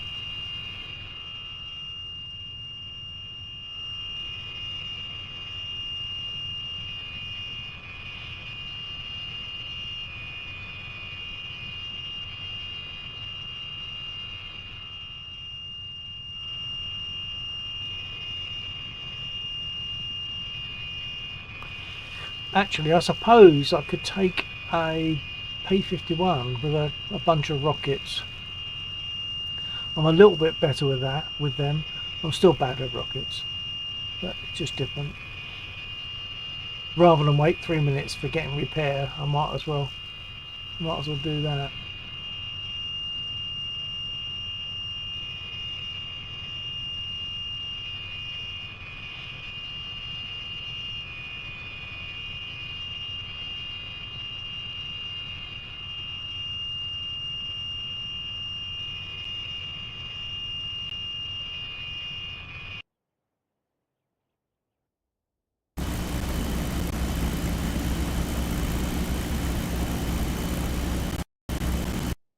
So this, of course, is a bit of an impromptu flight and live stream because we don't normally do it on Sundays, but this weekend got a bit disarranged in various ways, so we're sort of making up the time really. So this is a little bit impromptu, but it's nice.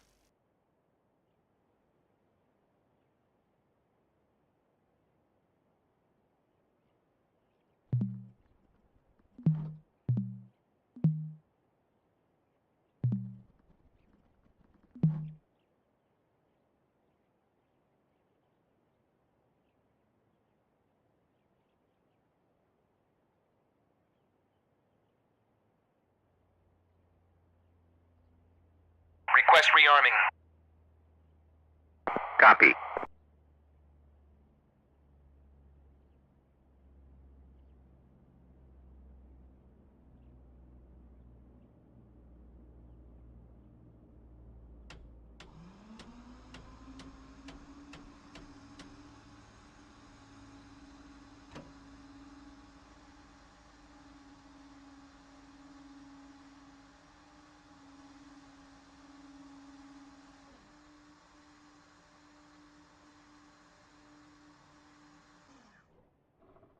Rearming complete.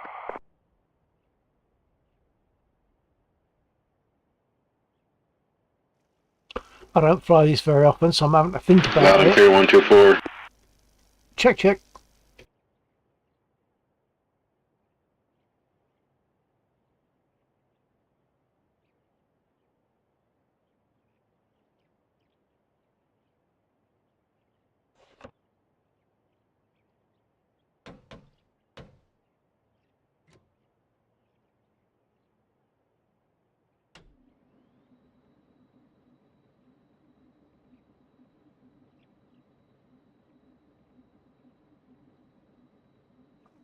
I just noticed Laxor's disconnected.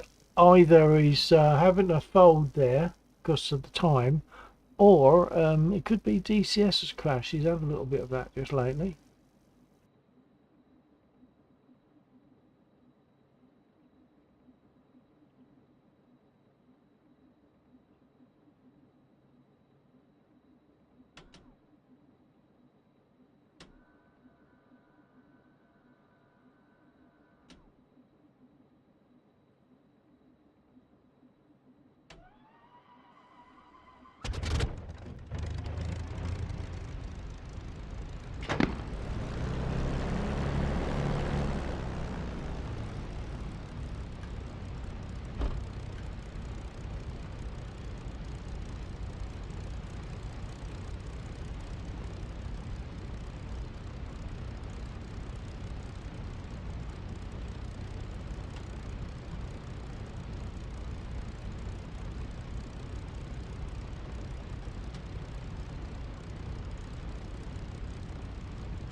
Does anyone know if Blacksaw actually has had to fold tonight, or whether perhaps his game crashed?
Laxa_barasilicase.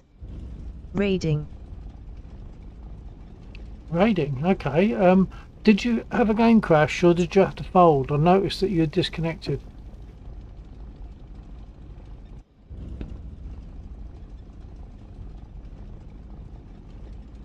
Laxa_barasilicase.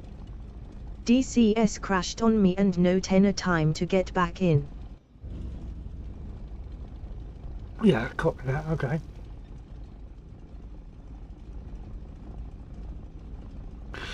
Okay, I'm going to take off, make a turn and have another go at the convoy. I probably won't be here that much longer because it's 1:30 and it's Monday morning now. So, okay.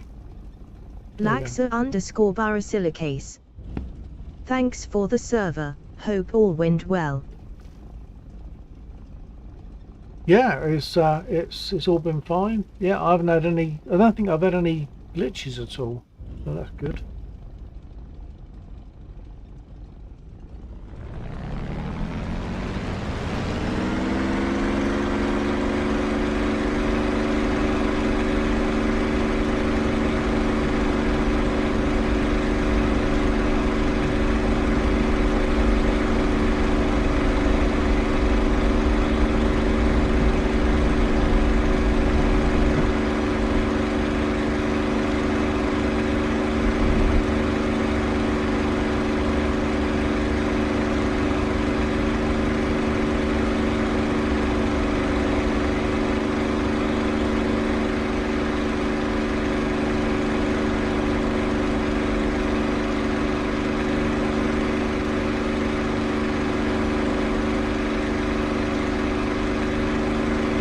Putting my flaps the wrong way.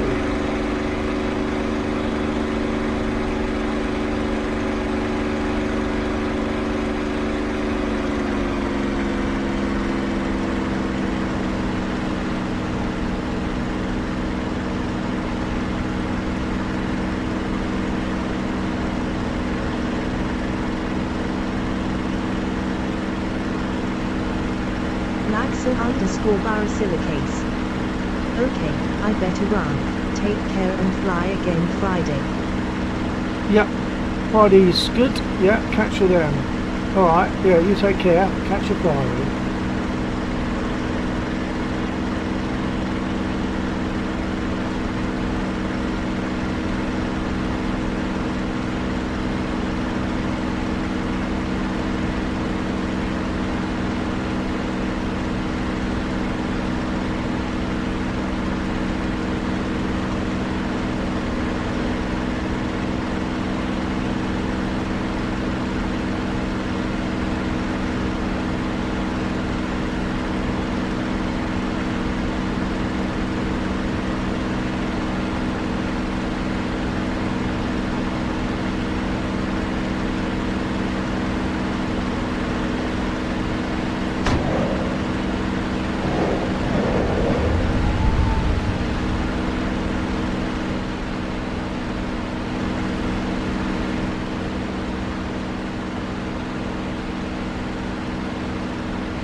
Future pilot.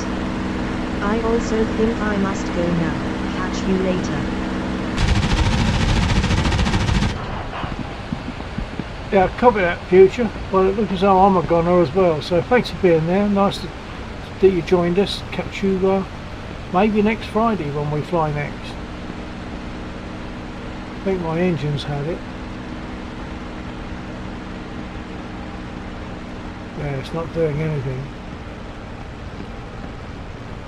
I'll try land on the taxiway.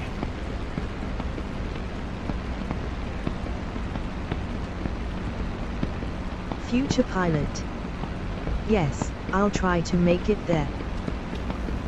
Sure thing. Okay, take care. TTFN.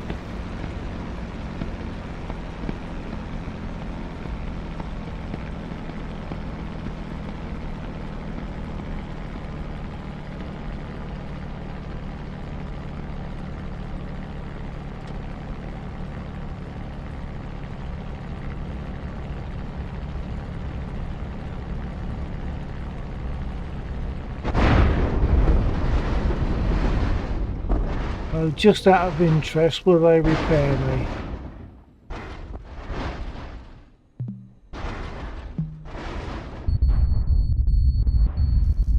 Oh, I think I'm not in very good health.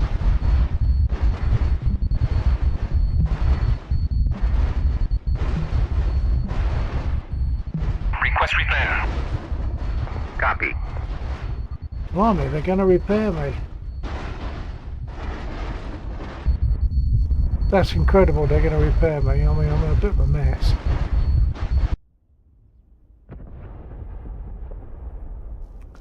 Not much left of me, really. Let's just see.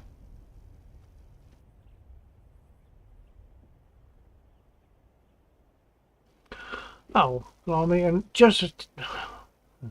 I've messed things up just as I've got 8 people watching me from, what would it be, from Twitch. Yeah, hello Raiders from Twitch, nice to see you here. We'll be flying next Friday, in case I don't get a chance to say later. Whilst I'm getting repaired, I might as well mention all this. I'll be flying later with Laxor.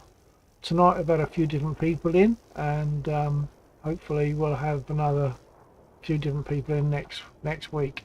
Friday and Saturday, UK time, 22:30 to 02:30 roughly, on Friday and Saturday.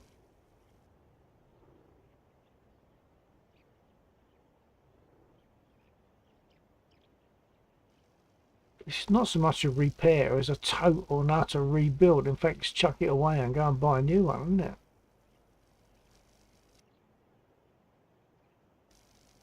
There's nothing that isn't broken. Even the windscreen is busted. Or is it? Oh no, perhaps it's just oil. Maybe it's just oil. I thought it was broken.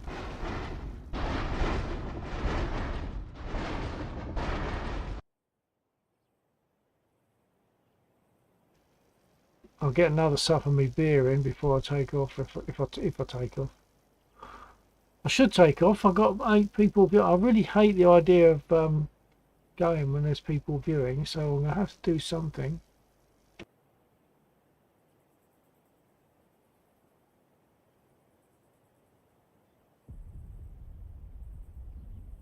DR Blue. Hi. Hello, Dr. Blue. I don't recognise that name. Is this your first time on my stream?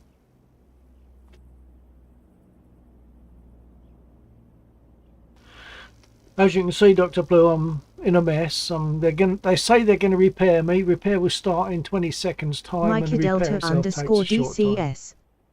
Hi Bill, hope you have a great stream. Hello, Mike Delta. DR Blue. Yeah, thanks for joining. How are you? DR Blue. Yeah, it's my first time here. Okay, yeah, Dr. Blue. Yeah, not bad. I can always be better, but not bad. First time here, yeah, I thought so. I mean, that's a name I'm sure I'd remember. So it's obvious that you hadn't been on my stream. Well, at least if you had been on my stream, it's the first time you would have spoken. But hopefully you see something you like. Although in theory, I shouldn't be here much longer.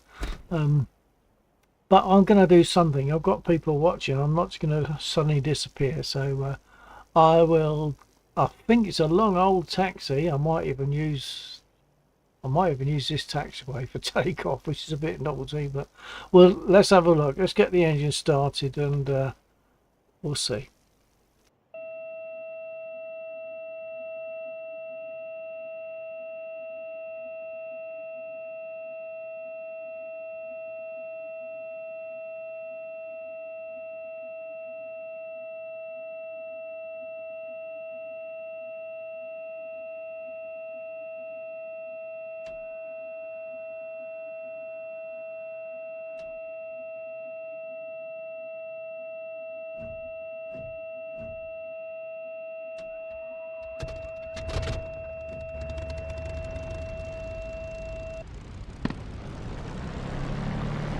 Going to be a bit of a tight turn.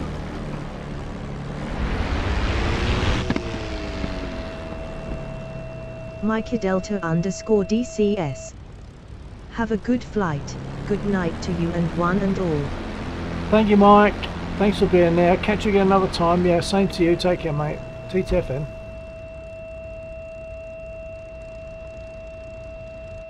Mikey Delta underscore DCS. Happy smiling. DR Blue. What game is this?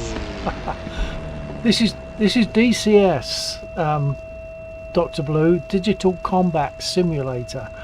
This is not just a game, it is a simulator. It's a very accurate simulator. I'm going to jump in my spit just because I'm more comfortable in that. So I'm stuck here at the moment, like my wing is digging into the bank. I made an emergency landing and I kind of got away with it, kind of got repaired, but it's now a bit stuck. So I've got to change. I'll jump in my spit, which I'm most comfortable with.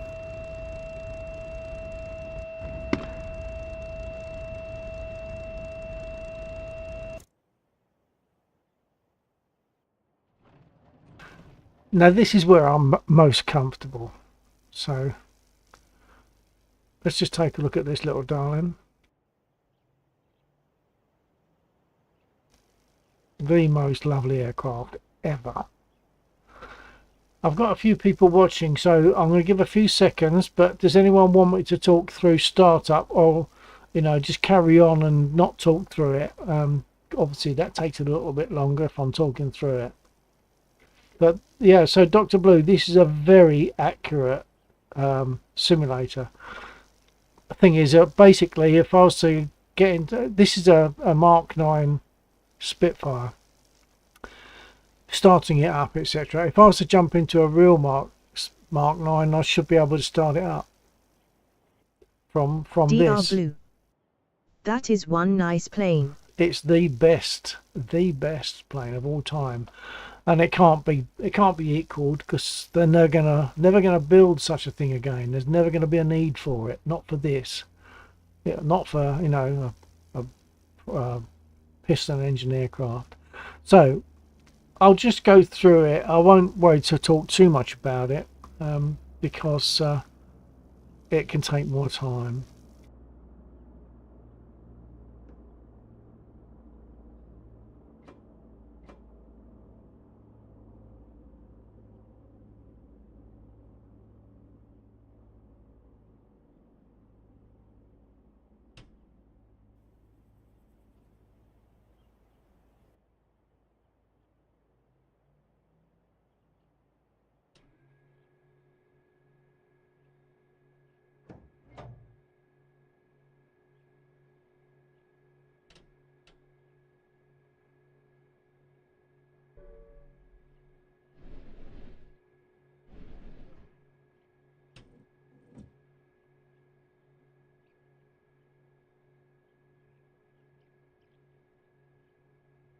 DR Blue.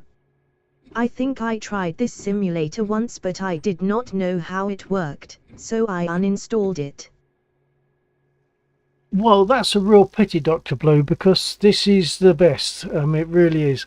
As far as I'm concerned, there's nothing compares of it. IL2, War Thunder, of course, is a game. There's nothing, even Microsoft Flight Sim is okay, but the graphics aren't as good. This is the peak as far as I'm concerned. Right, now what have I done? Did I just prime it? Oh, that's the trouble with talking. I can't remember if I primed. Anyone know if I've primed this engine? Let me know. Tell me if I've primed it. If I prime it again, I'll just like flood it.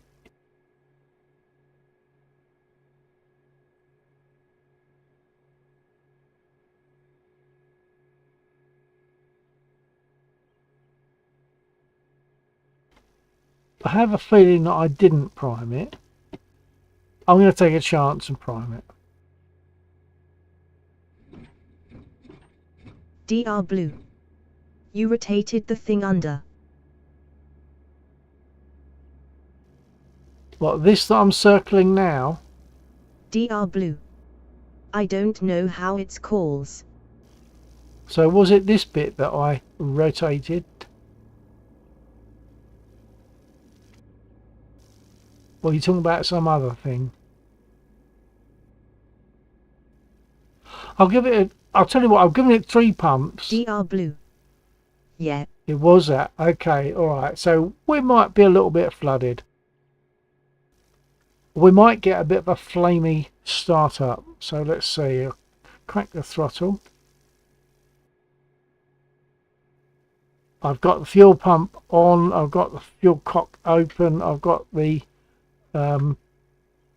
magnetos on. Oh, we're good to start. So crack the throttle.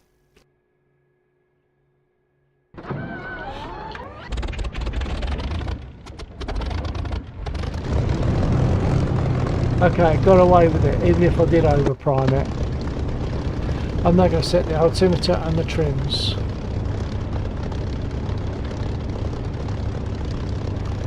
Yeah, so Dr. Blue, consider getting it back again, please, because it's a really good flight sim. The beauty of this flight sim, of course, is that you set the controls for each aircraft, which can be tedious. If you've got a few aircraft, you've got to set everything for each one. Hold on. But the beauty of it is, like with Microsoft Flight Sim, whatever you set applies to all aircraft, it seems. And you can't get a proper setup for a spit. Even though I've got the spit, you can't set it up properly for various reasons to do with the brakes. So this is definitely it. Right, nose down of one tick, I believe I'm supposed to call it.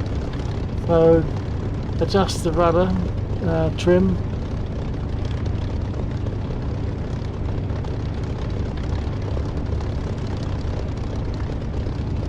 Okay, I'll very briefly explain. To turn left, it's left rudder and apply some brake. That puts braking on the left wheel. Turning right, right rudder, apply some brake. That puts braking on the right wheel. Neutral position, braking goes to both wheels. So I'll move out. What have I done? What have I forgotten? Anything? I must have forgotten something. I'll put my radio on. I don't think there's anyone there, it's probably just me. Here we go.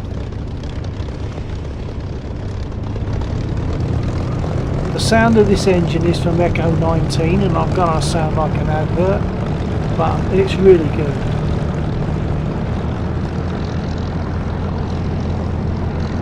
I believe this is superior to the DCS sound.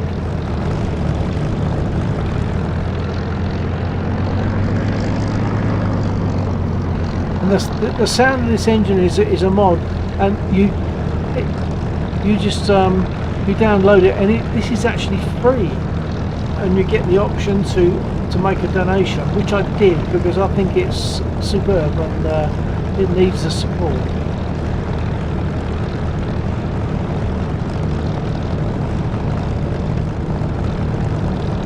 So I'm using throttle, rudder pedals and brake to make my turns. Really difficult to show you because I've got to look down for you to see my pedals and my brake, and up to see where I'm going, and then the rim of my glasses is in the way, so it's really awkward.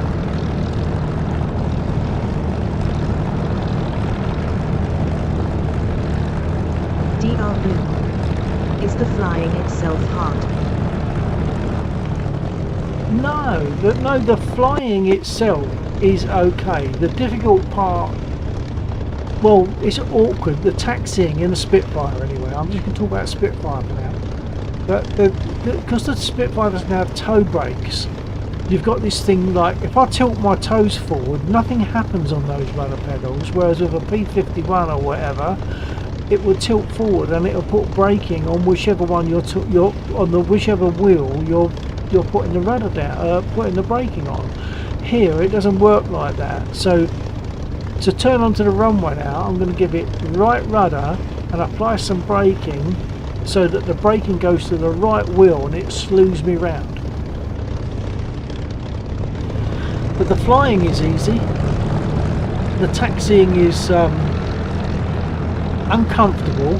You eventually get the feel of it. The flying is great.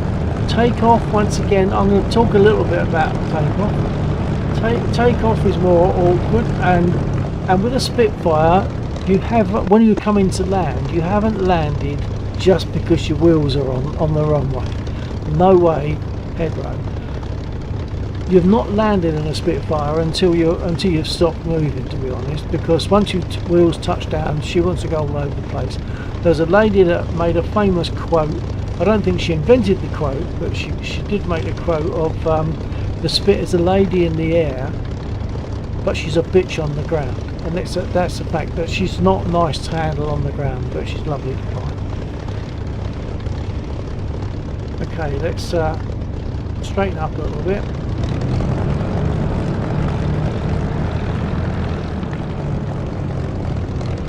To take off, what I'll do is I'll take the brake. The brake is fully on at the moment.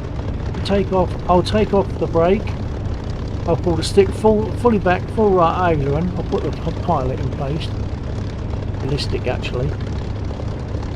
You wouldn't normally see a stick moving with no hand on it. You'd see your hand on it. So stick fully back, full right aileron, and then I throttle up. And as I throttle up, I'll get to, on this gauge here, the boost gauge, I'll get to about boost 8 or so, and by that time I'm letting the stick come forward to its normal position. The nose will come down, and then I'm dancing on the rudder pedals.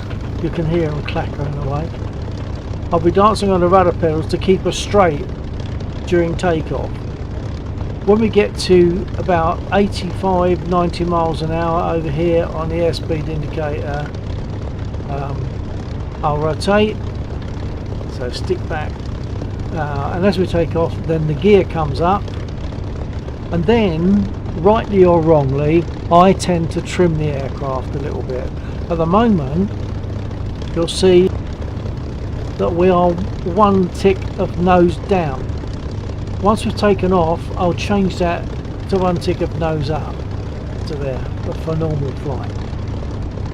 So right, gear up, adjust the trim, and then I need to adjust the prop pitch. So this lever over here for me, my second throttle control, but I use it for prop pitch. Adjust that to bring the revs. So I'm adjusting the prop pitch to bring it back to about 2,700 RPM, because it'll be at about 3,000. Bring it back to 2,700, and then I can close the canopy. We take off with the canopy open, because if there's an issue, a little bit of a mishap, the ground crew want to be able to pull me out. They don't want to have to smash through a canopy. They want to be able to just reach in and pull me out. So the canopy stays open during takeoff and landing. And then I can turn on my illuminated sight, which is not on at the moment, and make my guns safe. That's that little pip just there. So having said all that, if you remember it, I'll do it. Break off.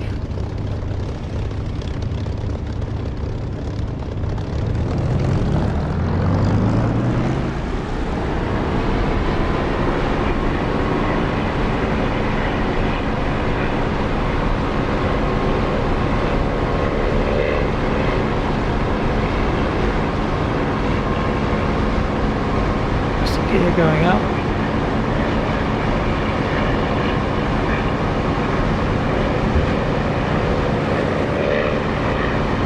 DRB.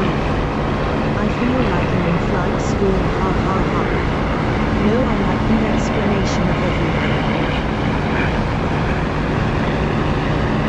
That's good. I like to explain it, because a lot of people just won't know. I didn't know. There's a load of things I've learned since I've been doing this, so it's nice to be able to just pass that on, help other people to enjoy it.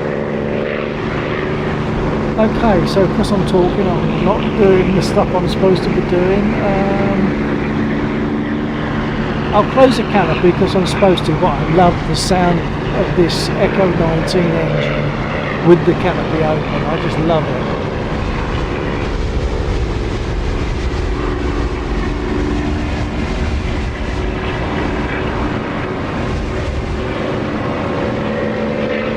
Okay, I'll close the canopy.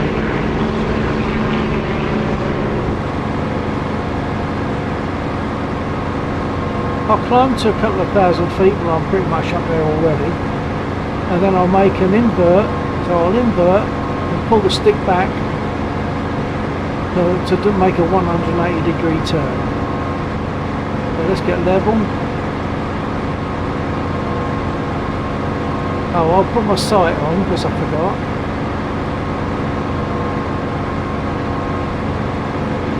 I'm going to make my guns ready.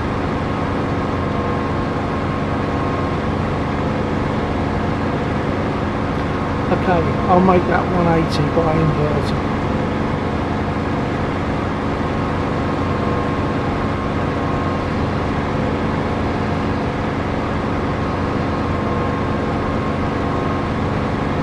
I'll go to the other end of the airfield and do the same again, just because it's nice to do. And then I'll attack the convoy.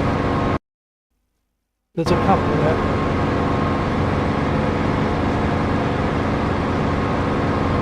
So altimeter's there. I've got 3,000 feet at the moment, just over.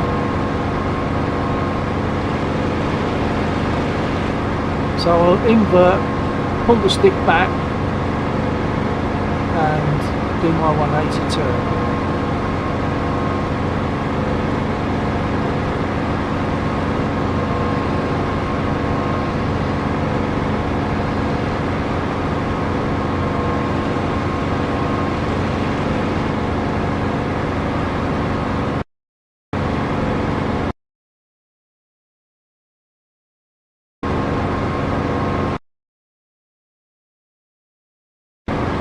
Actually, I'm going to head north. Instead of going for the convoy, which there's only a few left, I'm going to head north to another bunch they've got some dangerous accompaniment from their infantry because of what the infantry are carrying. So they're a bit dangerous. I am very sorry, but I have to go. It's midnight in the Netherlands and I have school tomorrow /today. When are you live again? Okay, that's fine, Dr. Blue. Hopefully catch you again sometime. It's 2 o'clock here. It's 2 a.m. here, but hopefully catch you again.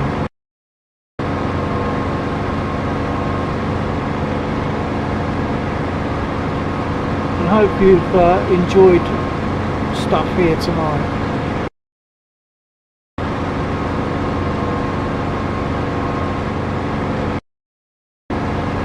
I've just overflown them and not seen them. Oh, there they are.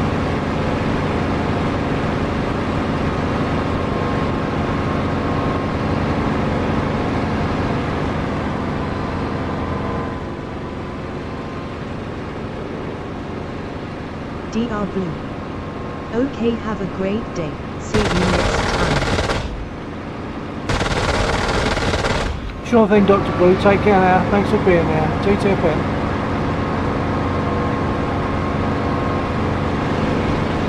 That's next Friday, by the way.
I've received some damage because look at my RPM gauge.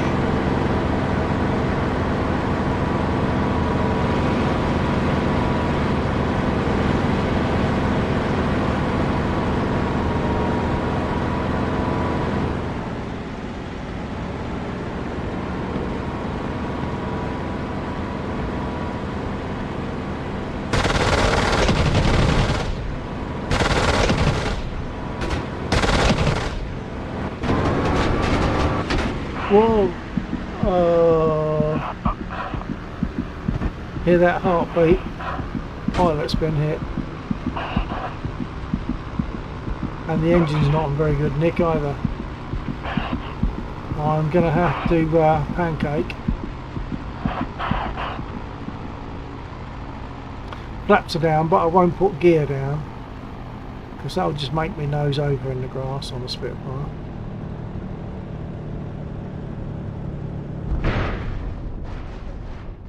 That's a walk away, so that's fine.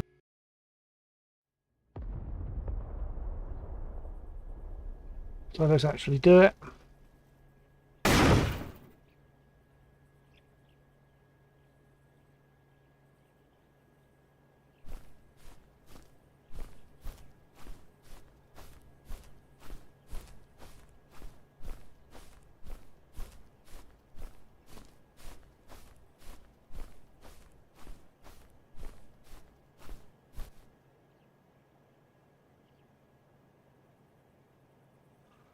So there are the units I was hitting, but they hit me at least as good. And that's my poor Spitfire, which I can't do anything about that now. Can't get repaired whilst in the middle of a field. So I've got to get a new aircraft of some sort. Anyone have a particular preference as to which aircraft I take? I'll give it half a minute because I know there's a delay.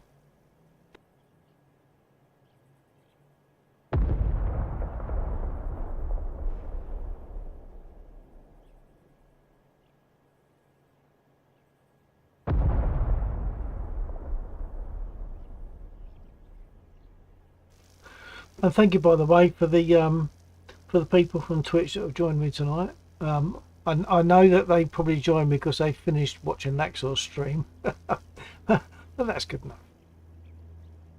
I don't do this to get loads of views or loads of follows. I do this, I stream this because I love doing it, and I figure there must be people out there who don't get the opportunity to do it, but they might enjoy watching it. So that's really the reason that I do it, and I just enjoy doing it, and hopefully giving pleasure to those people that don't get the option.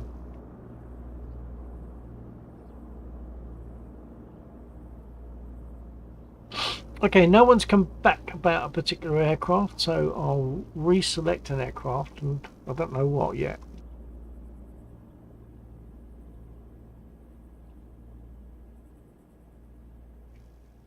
And bearing in mind it is now 0203 for me, so we're gone past 2 o'clock in the morning for me, so I don't know how long I'll be here now. Will I stick to the Spitfire? I'm just most comfortable in Spitfire. Yeah, I'm good with that. Let's go again.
tracer.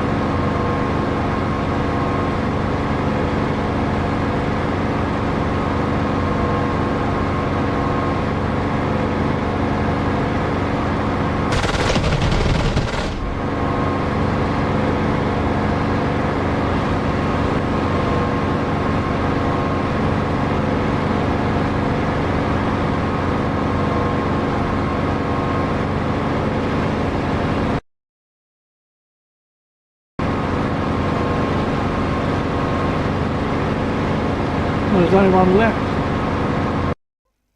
and he hasn't got much life left in him. I doubt if he fire, so I won't know which one he is, because I won't see any tracer coming back at me. Oh, we'll see, I'll try. Maybe he still can still fire his guns.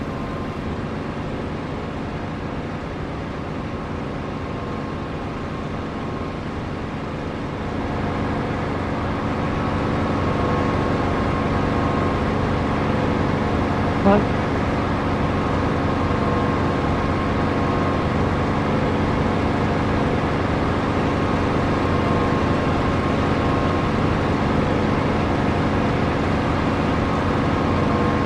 So that one I just got was effectively the last one that was really of any threat.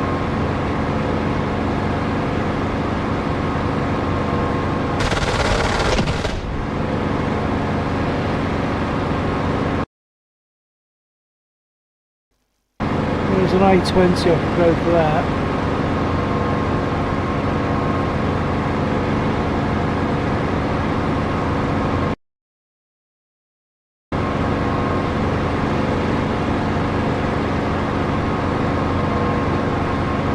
If I can find him. See him on the map, no trouble.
Found him.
His gun will be on me.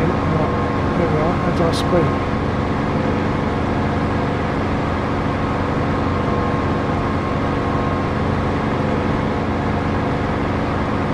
You don't seem to be able to shoot the gun as you can in Warframe.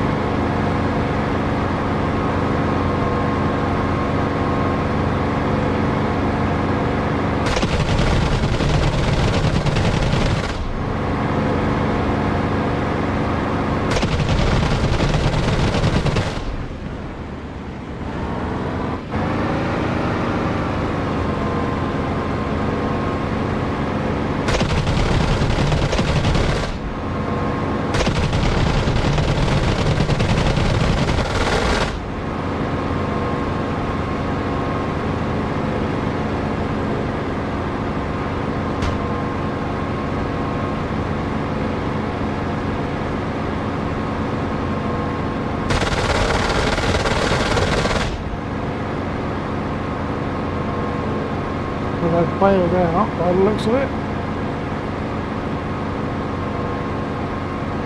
Yep.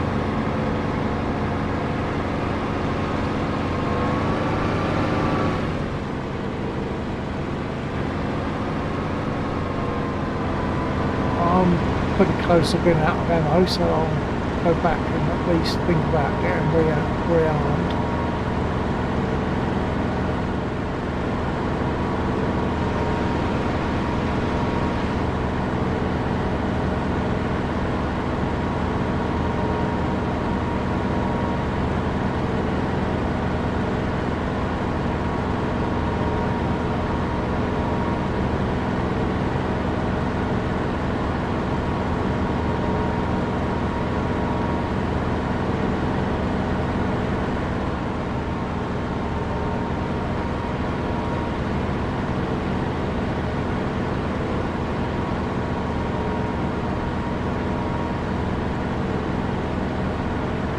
I suspect a lot of the people watching at the moment are in the States, so that means it's not very late for them. But it's 2:17 in the morning for me now, so I've got to think about how long I'll carry on for.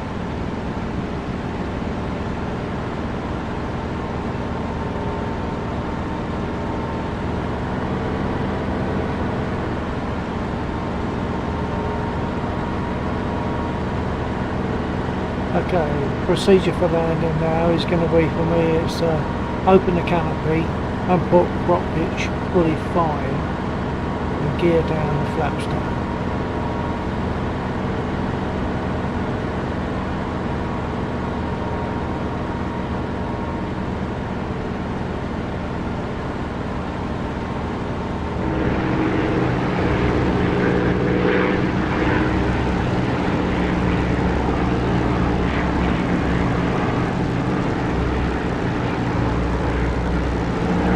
Is open. Prop pitch is set fully fine.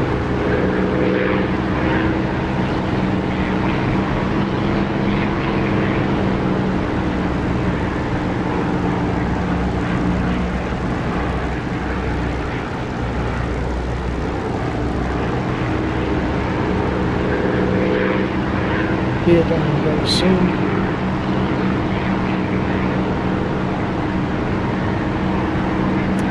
Down.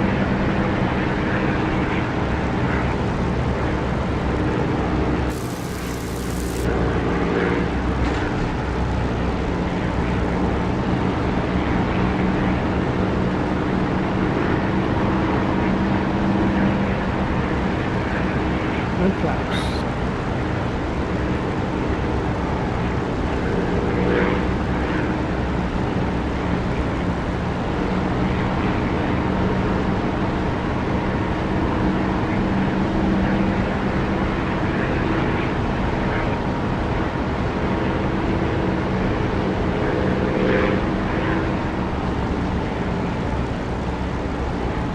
Listen for the engine sound to get a bit louder from reflected engine noise off the runway. There we are.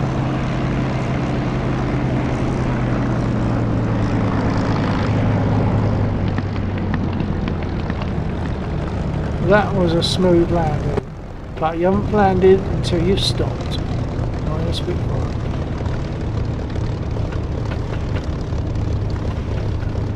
Okay, I'm happy with that landing. That was a good one.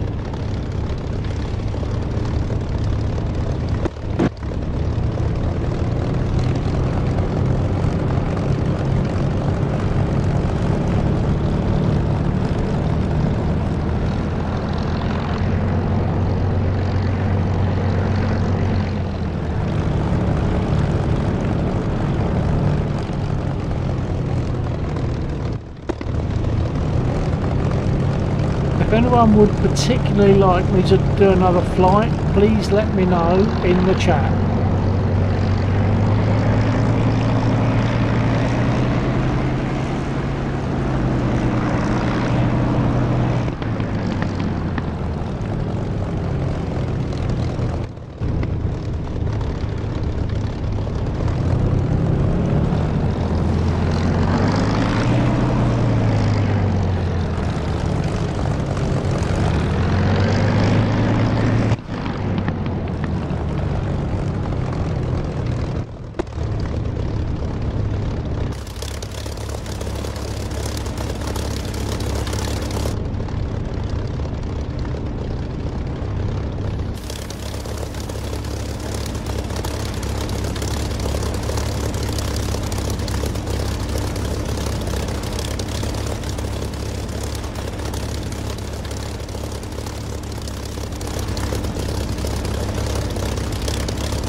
Okay, well it seems that no one particularly wants me to fly again, so I'll probably call it there. I'm going to give another few seconds, half a minute, in case people want to quickly jump in and say no, do another flight. And if they don't, then I'll close the stream. I'll end the flight, close the stream, and hopefully see some people next Friday, or at least if not on my stream, on Lexor's stream. So Lexor, Twitch, LAXXOR.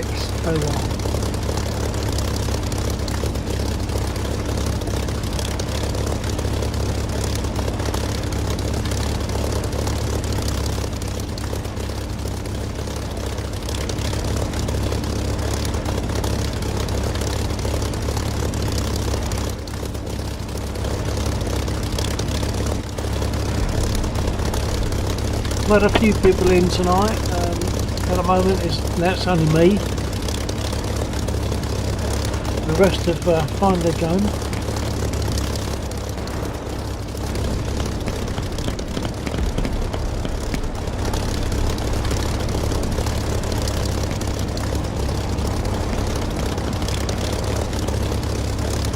So hopefully next week, next Friday and Saturday, we'll see several people in the server again, which is quite nice. Or five or so people in the server is really nice. It really works nice, and we like to buzz each other. So if someone's sitting on the runway, as I am now, like if I was getting repaired or we are, we like to fly fast and low past them just to give them a buzz. It's really nice to do. It's lovely to have it done as well. You know, when you see an aircraft approaching you at high speed, very low, very close past you, it's really nice. It's really good. Okay, no one's come back, so I'm going to fold the stream now. Thanks for being there.